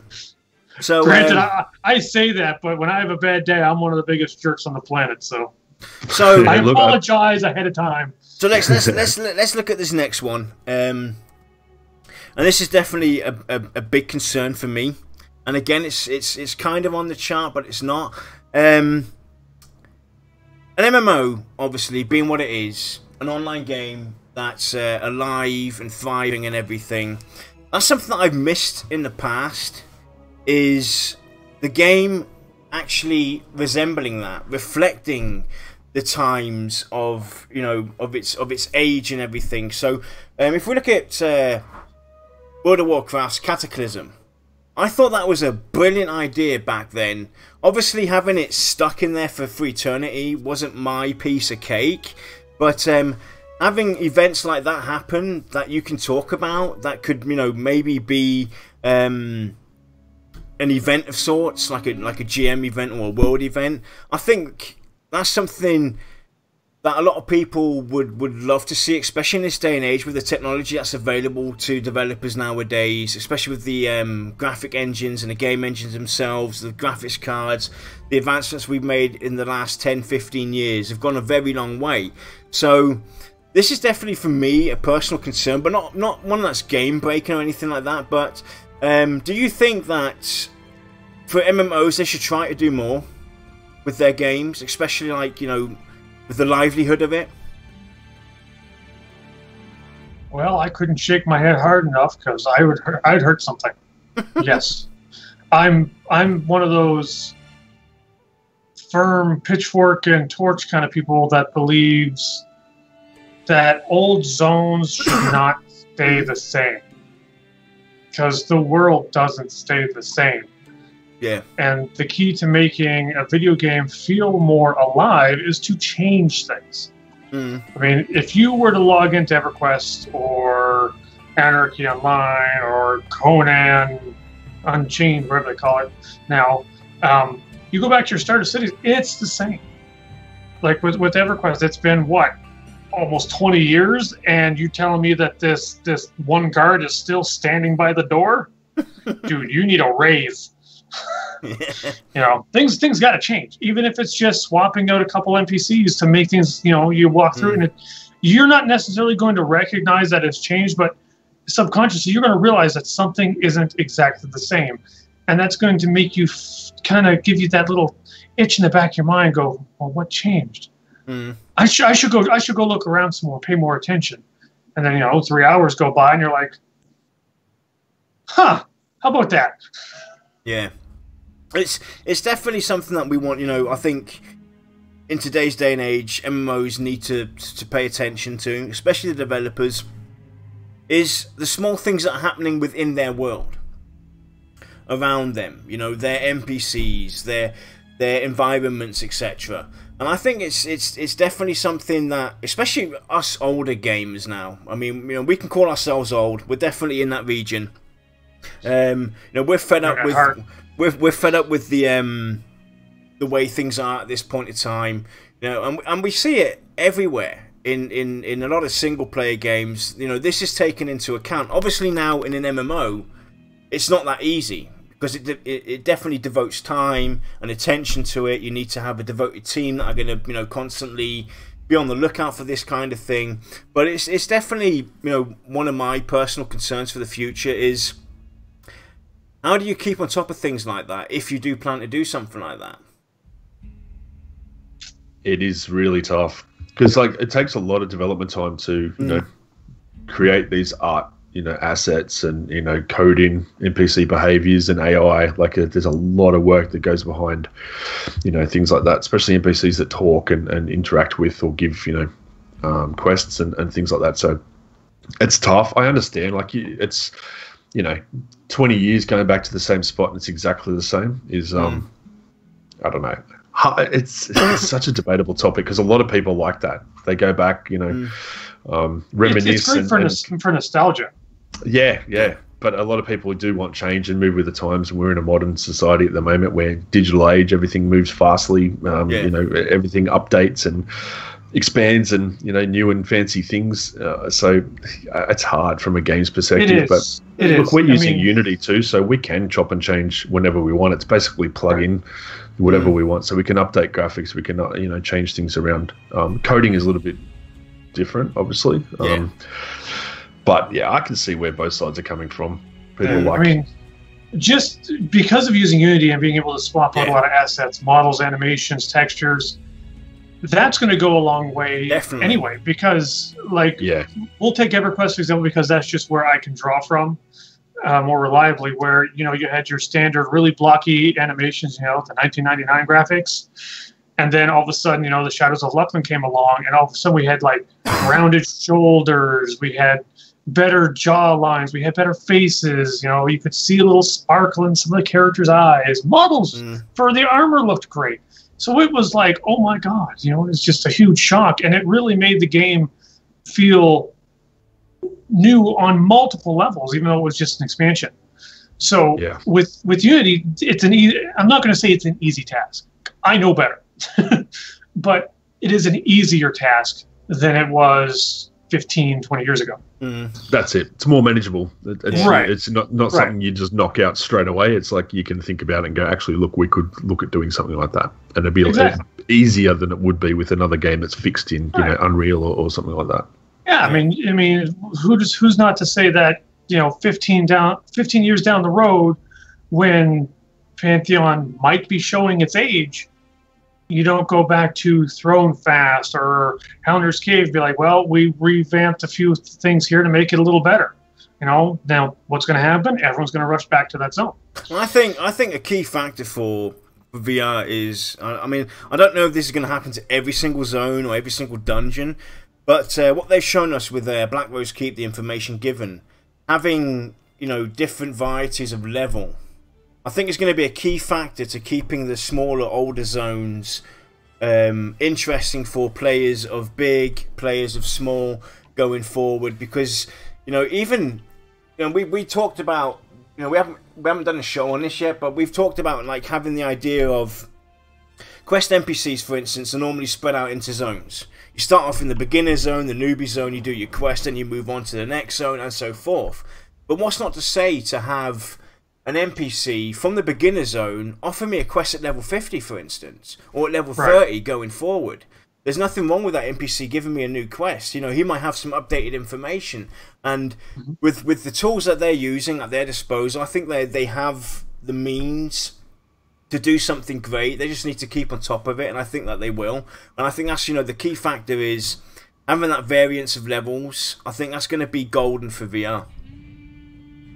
Oh yeah, we can do a lot of that too. Like a lot of the like that same NPC, it's basically writing in a check for the player's level and prerequisite of any other quests done previously, and then that NPC, the same one at level 1, can offer you something at level 50. Absolutely. It's just about, you know, taking the time to write the quest out and, you know, anything that's associated with it.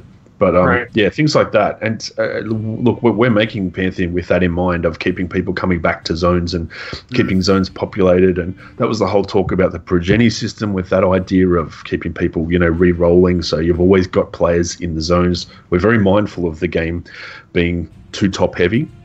Yeah. So we want people coming back. We want new players to see people around having fun, experiencing, to talk to, ask questions with. So yeah, if we can get people coming back to their starting areas, or re-rolling, or, you know, grabbing quests at high level and low level, or whatever, checking their mail for a bit of a bonus, you know, or free postage or something in their home starting town. There's lots of different ways where we're trying to think of to keep people coming back and populating all these zones. So I think it is important. Yeah, absolutely. So we're going to cut this one short because we've been going on for quite some time. The final thing we're going to talk about, and then we'll have some questions brought in from chat. We definitely have more on this document. Maybe we can do a follow-up show in the future when, you know, when things have moved on quite a bit. So another thing that's important as well is expansions becoming less and less creative due to the lack of funds or due to tunnel vision from development. How do you, you know, keep on top of that? How do you keep the development team motivated and stuff like that? That's definitely a concern that I think a lot of people will have. We've had games out there where it became almost, to a certain point in time, to a fixed date, you knew exactly an expansion was coming, and it almost felt rushed. You know, you didn't have the time to go through the content. And it's another thing as well, you know, they some companies will look at just one kind of player base. They'll look at the hardcore players and leave the mainstream alone, or they'll look at the mainstream and leave the hardcore players, you know, stranded and begging for more content. This is definitely a tough one to find the right balance, and it's definitely an interesting one to look at as well, because that is definitely a concern that a lot of people have, is how does a team like VR keep themselves motivated going forward for the future when it comes to expansions, and how do you find that fair balance? What do you think, Lex? All I can say is I'm glad it's not me. But one of the keys that I've always felt for a really good expansion isn't necessarily just catering to the more advanced player groups, although you have to give them something to do. The key to a really good expansion is kind of like if you were to take a vertical list of every zone and everything that you can do, you know, make it a little wider. You know, maybe you can add a new race or a new class. There's something that will make people want to start over, and then on top of that, you add like a new starter zone, new mid-level zone, new high-level zone, new raid zone. It doesn't have to be, oh, we've added this, you know, whole other continent that's just for the people who have reached the max level. It's like, I mean, that's all fine and dandy. You're keeping the advanced people busy. Yeah. But how much are they really going to do? When you have people who are at max level, and we'll just, for instance, say there's no expansion or no level cap extension in this expansion, they're going to pick and choose which one is more beneficial for them for grinding, you know, money, gear, whatever kind of experience, alt advance or whatever. They're going to find which is the best, and that's where they're going to stick.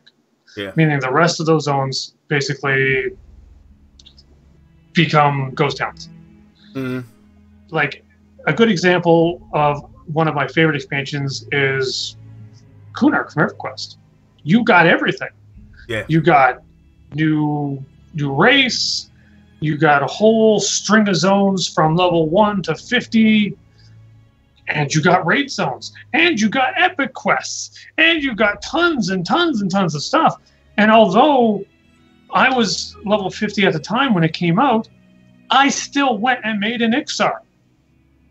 Because I wanted to get that experience. And before I realized it, I might have had, instead of like being level 50, using my level 50 Necro to go through the Kunark stuff and get maybe 100 hours of enjoyment out of it, I ended up getting like 300 or 400 hours enjoyment out of it because I had the justification to start back at the beginning and go all the way to the end.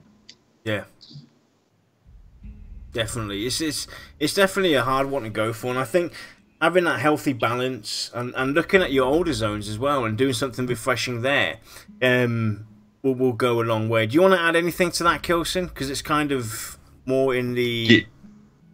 Yeah, you guys are spot on. I think like expansions, they need to be meaty. Like I think fewer of them, but just pack more punch. I think is the way to go these days. You want to keep it, you know, related to your game. You know, and I think learning from the players in the main game and just drawing from that to add to your expansion for what they want and what can add to the game and make it more exciting and more fun to play, I think is the way to go. Definitely. Yeah.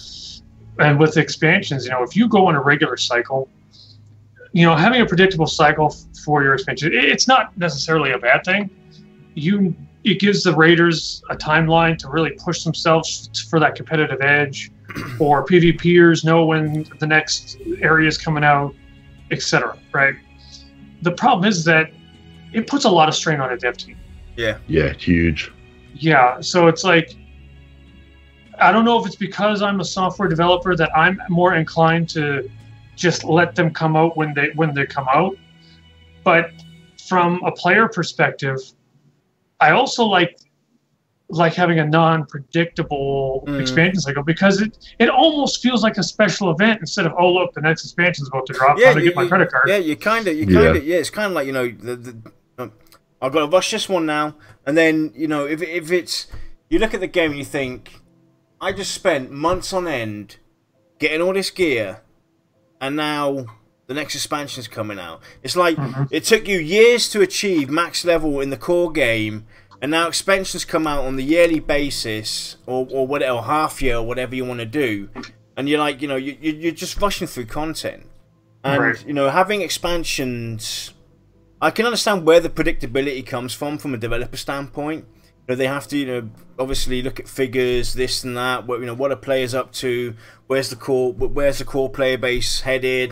You know, where's the mainstream going, etc. There's a lot of things to look at and consider, but there's definitely room for being more unpredictable, because that kind of makes you think, you know, I've got plenty of time to do stuff and I can explore the world in its fullest and everything. And add, obviously, you know, core features in the game.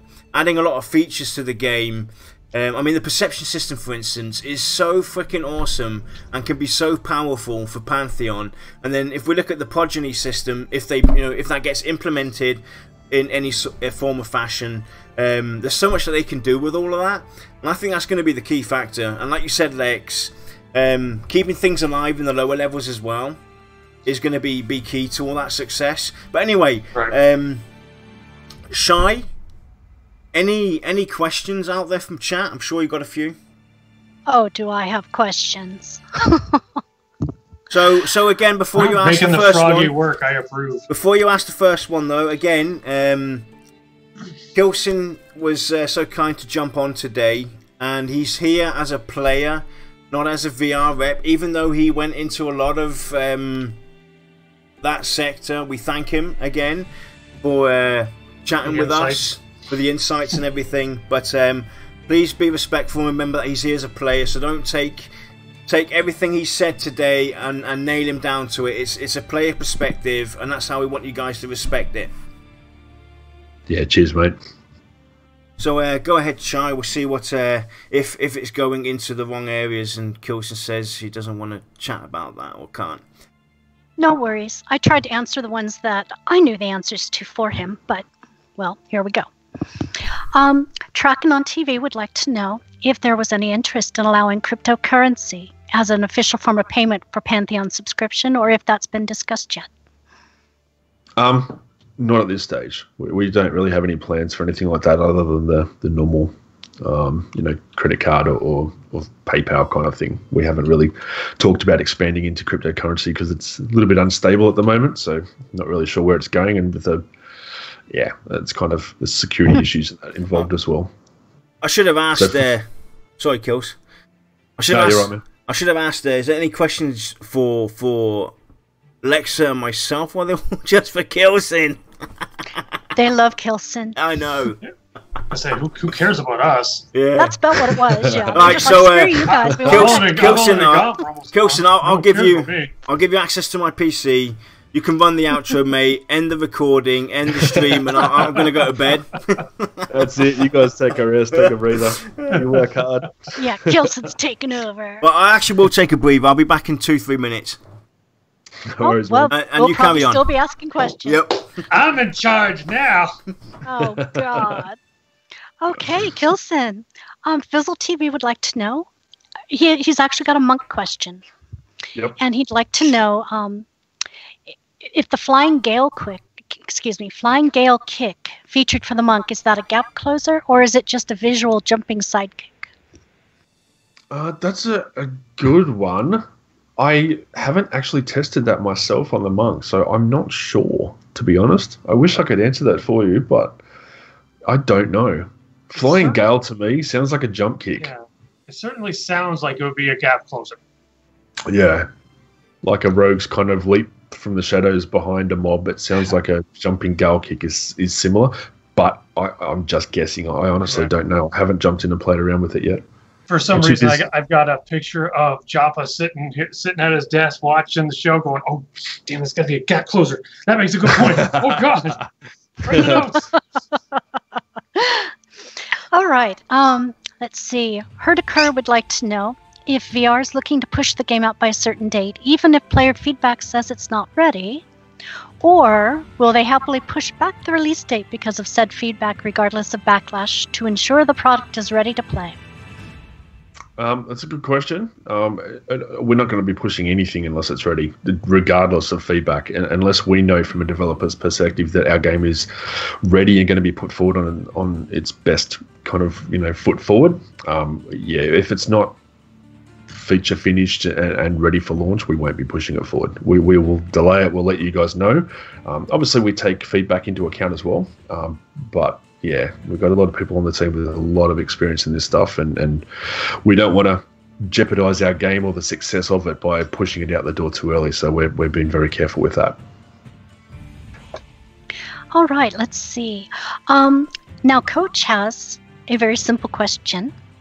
Gold sellers, what's the plan? Burn them. It made me laugh because I actually had a troll post that I was going to do for a CM question the other day, and I decided against it. But it was going to be titled cash shop, Kronos, gold farming, RMT, Pantheon will have it all. And then there's the bodies say that on our list of things we hate. But I thought it was too much to troll you guys with. I was in a bit of a silly mood, so I thought that would cause some massive outrage. But for gold farming, we obviously are against it. We're going to make decline as dumb as possible, so it makes it hard for botters and gold farmers. Obviously, account level security, having a master account and then smaller accounts to play the game makes it a lot easier for us to ban one account that will knock out, say 100 characters that a gold farmer may have. Or multiple gaming accounts under one master account. We can just hit one button and just knock that whole account out, which will take everything with it. So, we'll have obviously customer service and things in place, security measures, and that we want to work with you guys as well. It's a big team effort. We can't just weed it out ourselves, unfortunately. They've had a lot of experience over the years of getting into games and getting gold and plat and selling it. It's a multi-billion-dollar business, so we need help from our community as well in game to report people like that if they do slip through they're under the radar, and we'll do whatever we can to deal with them. Same with botters, gold farmers, anything like that. The one thing that can be said though is that technology has advanced by leaps and bounds. So filters, text analyzers, text just trying to find commonality between different messages of different gold sellers. The CPU power is there now to give developers a lot more power to do these things. So, we're going to see obviously a lot of we're going to say not so dedicated gold farmers get probably stopped at the door. Yeah, see, that same technology they have at their disposal too to get around our stuff. So it's kind of a constant battle, but and it's we're up for the fight. And it's also, going to be a community effort as well. The community is going to be so vital in this. That's it. You get a gold seller trying to sell you gold in PMs that we can't see in chat. Like, you report them, let us know, we'll come down on them like a ton of bricks. Ban their main account and all accounts under it. We can IP flag them. We do everything in our power to try to get them out of our game. Yep, and I can tell you from experience that trying to analyze 2 sentences to determine common context is not easy. No, and we don't want it to capture, legitimate people that are just joking around about gold selling or imitating someone for a laugh or to be annoying, and to then ban them automatically. So we need to be very careful. Yeah, let's just say that gold sellers and gold farmers to MMO developers are kind of like the flies the little tiny ones that like to fly around your face when you're like sitting down to have a nice cold beer. While they're not super harmful for the most part, they are bloody annoying, and you wish you had a chain gun to get rid of them. Yeah, they're as annoying for us as they are for you folks, so we will do our best. Okay, then. Demented Lizard had the question, what about region locking? What will VR be doing about people coming in who do not speak English? So we're not too sure on this aspect yet, because it can have a lot of negative effects separating the community. So we're looking into this a little bit more. At this stage, we don't have any plans for region locking, but because it'll also split up a lot of people, a lot of friends. There's a lot of European, American, Australian, like every Canadian, like in different regions and time zones that are connected. And if I can't jump onto a North American server as an Australian with friends that I've made, then that's going to make my interest in the game a lot less appealing. So it's kind of hard. I'd be screwed as well. Yeah, that's it, man. So it's hard, eh? So we need to be very careful. Obviously, we don't want to just lock out a country and discriminate like that. It'll come down to stats and technology and to see what we can do with servers. But yeah, there's no plans at this stage. Yeah, region locking's one of those things where it's like, I don't have a lot of friends that are local, so I don't. If there's region locking, you're like destroying my social life. There's no reason for it though, as well. It's like you said, a prime example. I'm in a country, for instance, where gaming isn't mainstream, where it's not something that, you know, I can go and talk to my friend or my next door neighbor about, because, you know, it's not something that everybody does over here. So, you know, I'm with a lot of, you know, UK based people or you guys in America, so because that's where it's done. It's natural. People game all the time. People are open and talk about it. Over here, I'd have trouble finding, you know, 5 people in my town that know about Pantheon. Mm-hmm. So if I'm region locked, then, you know, hey, it's a game I would love to play, but I can't. Yeah. It's hard, man. There's lots of stories like that too. So there'd have to be a pretty serious reason for us to need to do something like that. And if it comes down to that, it'd be specific to the area that we're having trouble with. I don't think it'd be, you know, region locking, splitting up Europe and America. I think, you know, as long as there's no major issues, it should be fine. Okay. Gator wants to know, again, it's another gold farmer question.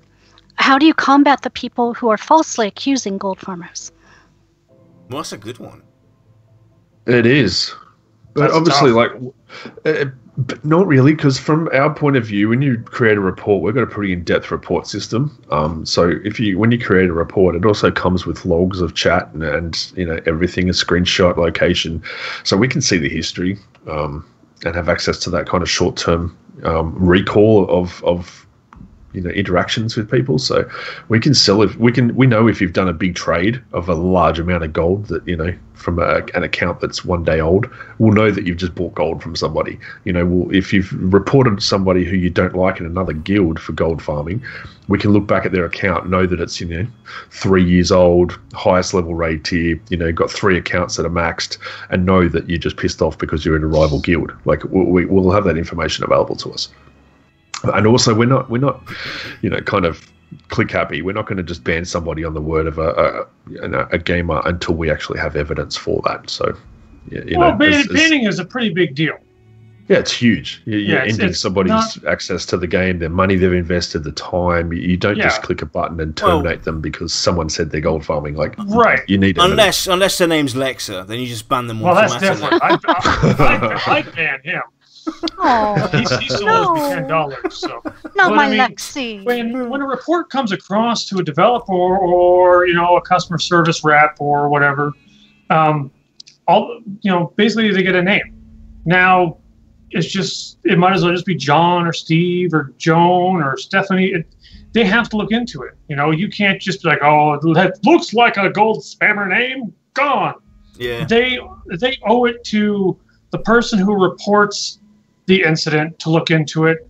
They owe it to the person who's being reported to make sure that the decision is correct.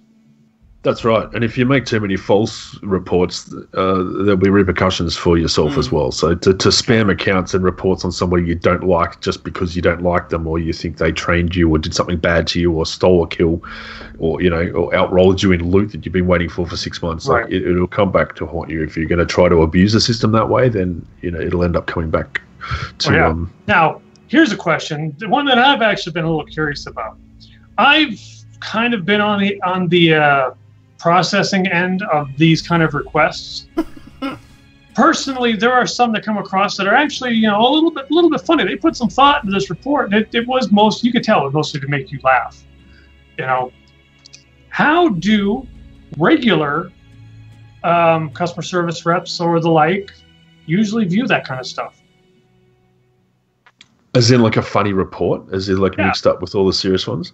Like, you get a bit of a giggle, man, but it's consuming work. It's like, we've got a small team. So I used to help out on that end quite a bit as well. And it was like, there's a lot of work on top of everything else. So, yeah, it'd give them a bit of a laugh and a smile and break up the day a bit, I'm sure. But too many of them are just creating tickets, creating work, and stopping other people from being responded to. So Lex, it's like in school when you're grading papers, right? You're grading papers, they're all good, and this one guy just doesn't seem to get it. It's frustrating, man. It's a pain in the butt. Yeah, so I'm gonna have to limit my my reports of saving Madaki, you're my only hope, to 1 a year. Yes. Yeah. I know Madaki, you get a giggle out of it, but just one every now and then, not spam him with Yeah. These funny reports. Otherwise, he'll watch this stream back and then come after me. We're telling people to do it. Oh, God. Okay, then. The next question. By Herdiker. He would like you to please clarify multi-boxing. Did you mean numerous accounts relying on autofollow and key cloning as classically seen in WoW with shamans and PvP? Or actively using 2 clients at the same time, relying on one's multitasking skills? Talking about skills, not talking about keylogging or anything like that. That's not something that we've discussed as having an official statement on. I know it does happen, and a lot of games do allow it. If you click a mouse button on one ability on your main bar, then on the opposite, off monitor bar, it'll click the same thing, so you can have a heal and a DPS setup. We're not going to get into that technical level of detail. Technically, you're not playing that second monitor, so it's kind of frowned upon for us at the moment. It's if you can control that character with autofollow and do all the skills yourself on 2 accounts, 2 separate monitors, 2 game clients, then that's good on you. Good luck. But if you're going to do more than that or use any kind of programs or bots, then that's when we're going to start stepping in. Yeah, there's something to be said about the person that can dual or triple box by means of Alt-Tab or a second keyboard versus someone like me who would make a program where I can technically control an entire raid with 2 or 3 buttons. Kilsin, you're going to have to keep your eye on this guy, Lex. He's I'm not going to do it! I've already added into several lists throughout this stream, mate. Don't worry. I am far too lazy. Well, I'm far too busy, and I'm far too lazy these days to do anything like that. Again, because that was a lot of work. Of course, he has to cover himself right now. That's it. Of course, you'd never do that. No. Hey, you all know how lazy I am. Yeah, that's true. And the final question. Yay! This is from Luxuriance. Will you be planning on setting level limits? Once you hit max level, that's it? So yeah, technically, in the sense of the word, yes. Like it will be like level 50 is cap. Once you're that, we'll have, obviously we're looking at things like alternate, advancements and things like that, AAs. And obviously the progeny system to let you re-roll and keep a few passive buffs or abilities or knowledge of, being a master blacksmith or something like that, carpenter, whatever. But yeah, technically 50 will be the cap. And then so you're not going to be able to go much past that. And you forgot the keeper. Yeah. Another key point as well. Anyway, Kilsin, thanks again, and again thank you for even answering these questions towards the end, even though you're not here in a official capacity. Thank you very much. Very welcome, man. So, guys, for those that aren't quite aware or aren't on social media or haven't seen our website, we have a contest going as well. We just want to quickly bring this up. So, Lexa challenged VR.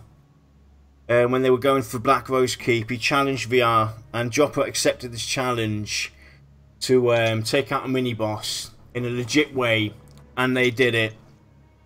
And Lex actually put out a video apologising to all paladins out there, and in the light of that, we came up with the Welcome to the Light t-shirt. Graphics by Dayhawk. Thank you, Dayhawk, for that. And we're giving away 5 of these shirts, and the number 1 winner will get a signed version of this shirt sent out to him or her. And to enter, you have to be 18 or over. Entries must be sent to giveaway at Pantheon-VOT.com, and you can have a maximum of 2 entries per person, and it has to be PG-13.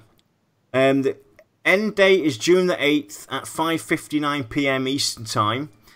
And what we're looking for is either Paladin cosplay, write a Paladin short story and include the Dialord, Scar Dialord Lexa, or do a Paladin comic skit video only, or Paladin memes in JPEG or PNG, or come up with an apology song to Paladins from Dialords in MP3 and send those our way.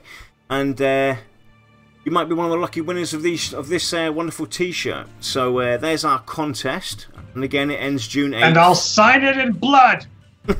Oh, or a pen. Oh, if I can't find here we go. If I can't find a thing. So next up, Brad, Aradoon, McQuaid, and Chris Dropper Perkins will be appearing on MMORPG.com channel in 2 hours. So look forward to that. That's coming up in a bit. And next week we'll be talking about the Paladin, looking at ways to modernise and come up with new ways to approach this class. That'll be next week. And again, Kilsin, thanks for coming on. We might do a post stream, or we might move it to a different day. We're not quite sure yet. We'll have to see how we feel. No one really knows what to expect. Exactly. So we're gonna wait and see what Brad and Jopper have to say and what they come up with and talk about with MMORPG.com. But if it's definitely something noteworthy, we'll do a post stream.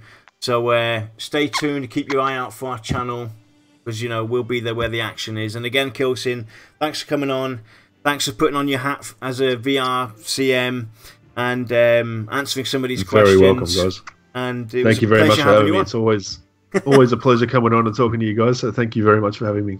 Yeah, definitely. Anytime. So with that, guys, we'll see you all over at MMORPG.com's channel in Twitch in about 2 hours. And maybe right after that, we'll be back on, so you can get to listen to us again. Maybe, if there's anything we're talking about. And if not, next week, we'll be there to talk about the Paladin. And with that, everybody, have a wonderful night, Shai. Thanks again for grabbing those questions. And did a fantastic job. Zathris, again, for being spot on, putting out those links and everything. And for everybody in chat, you're brilliant, you're awesome. Community is great that we've got here. Keep it up, and we'll see you all next time.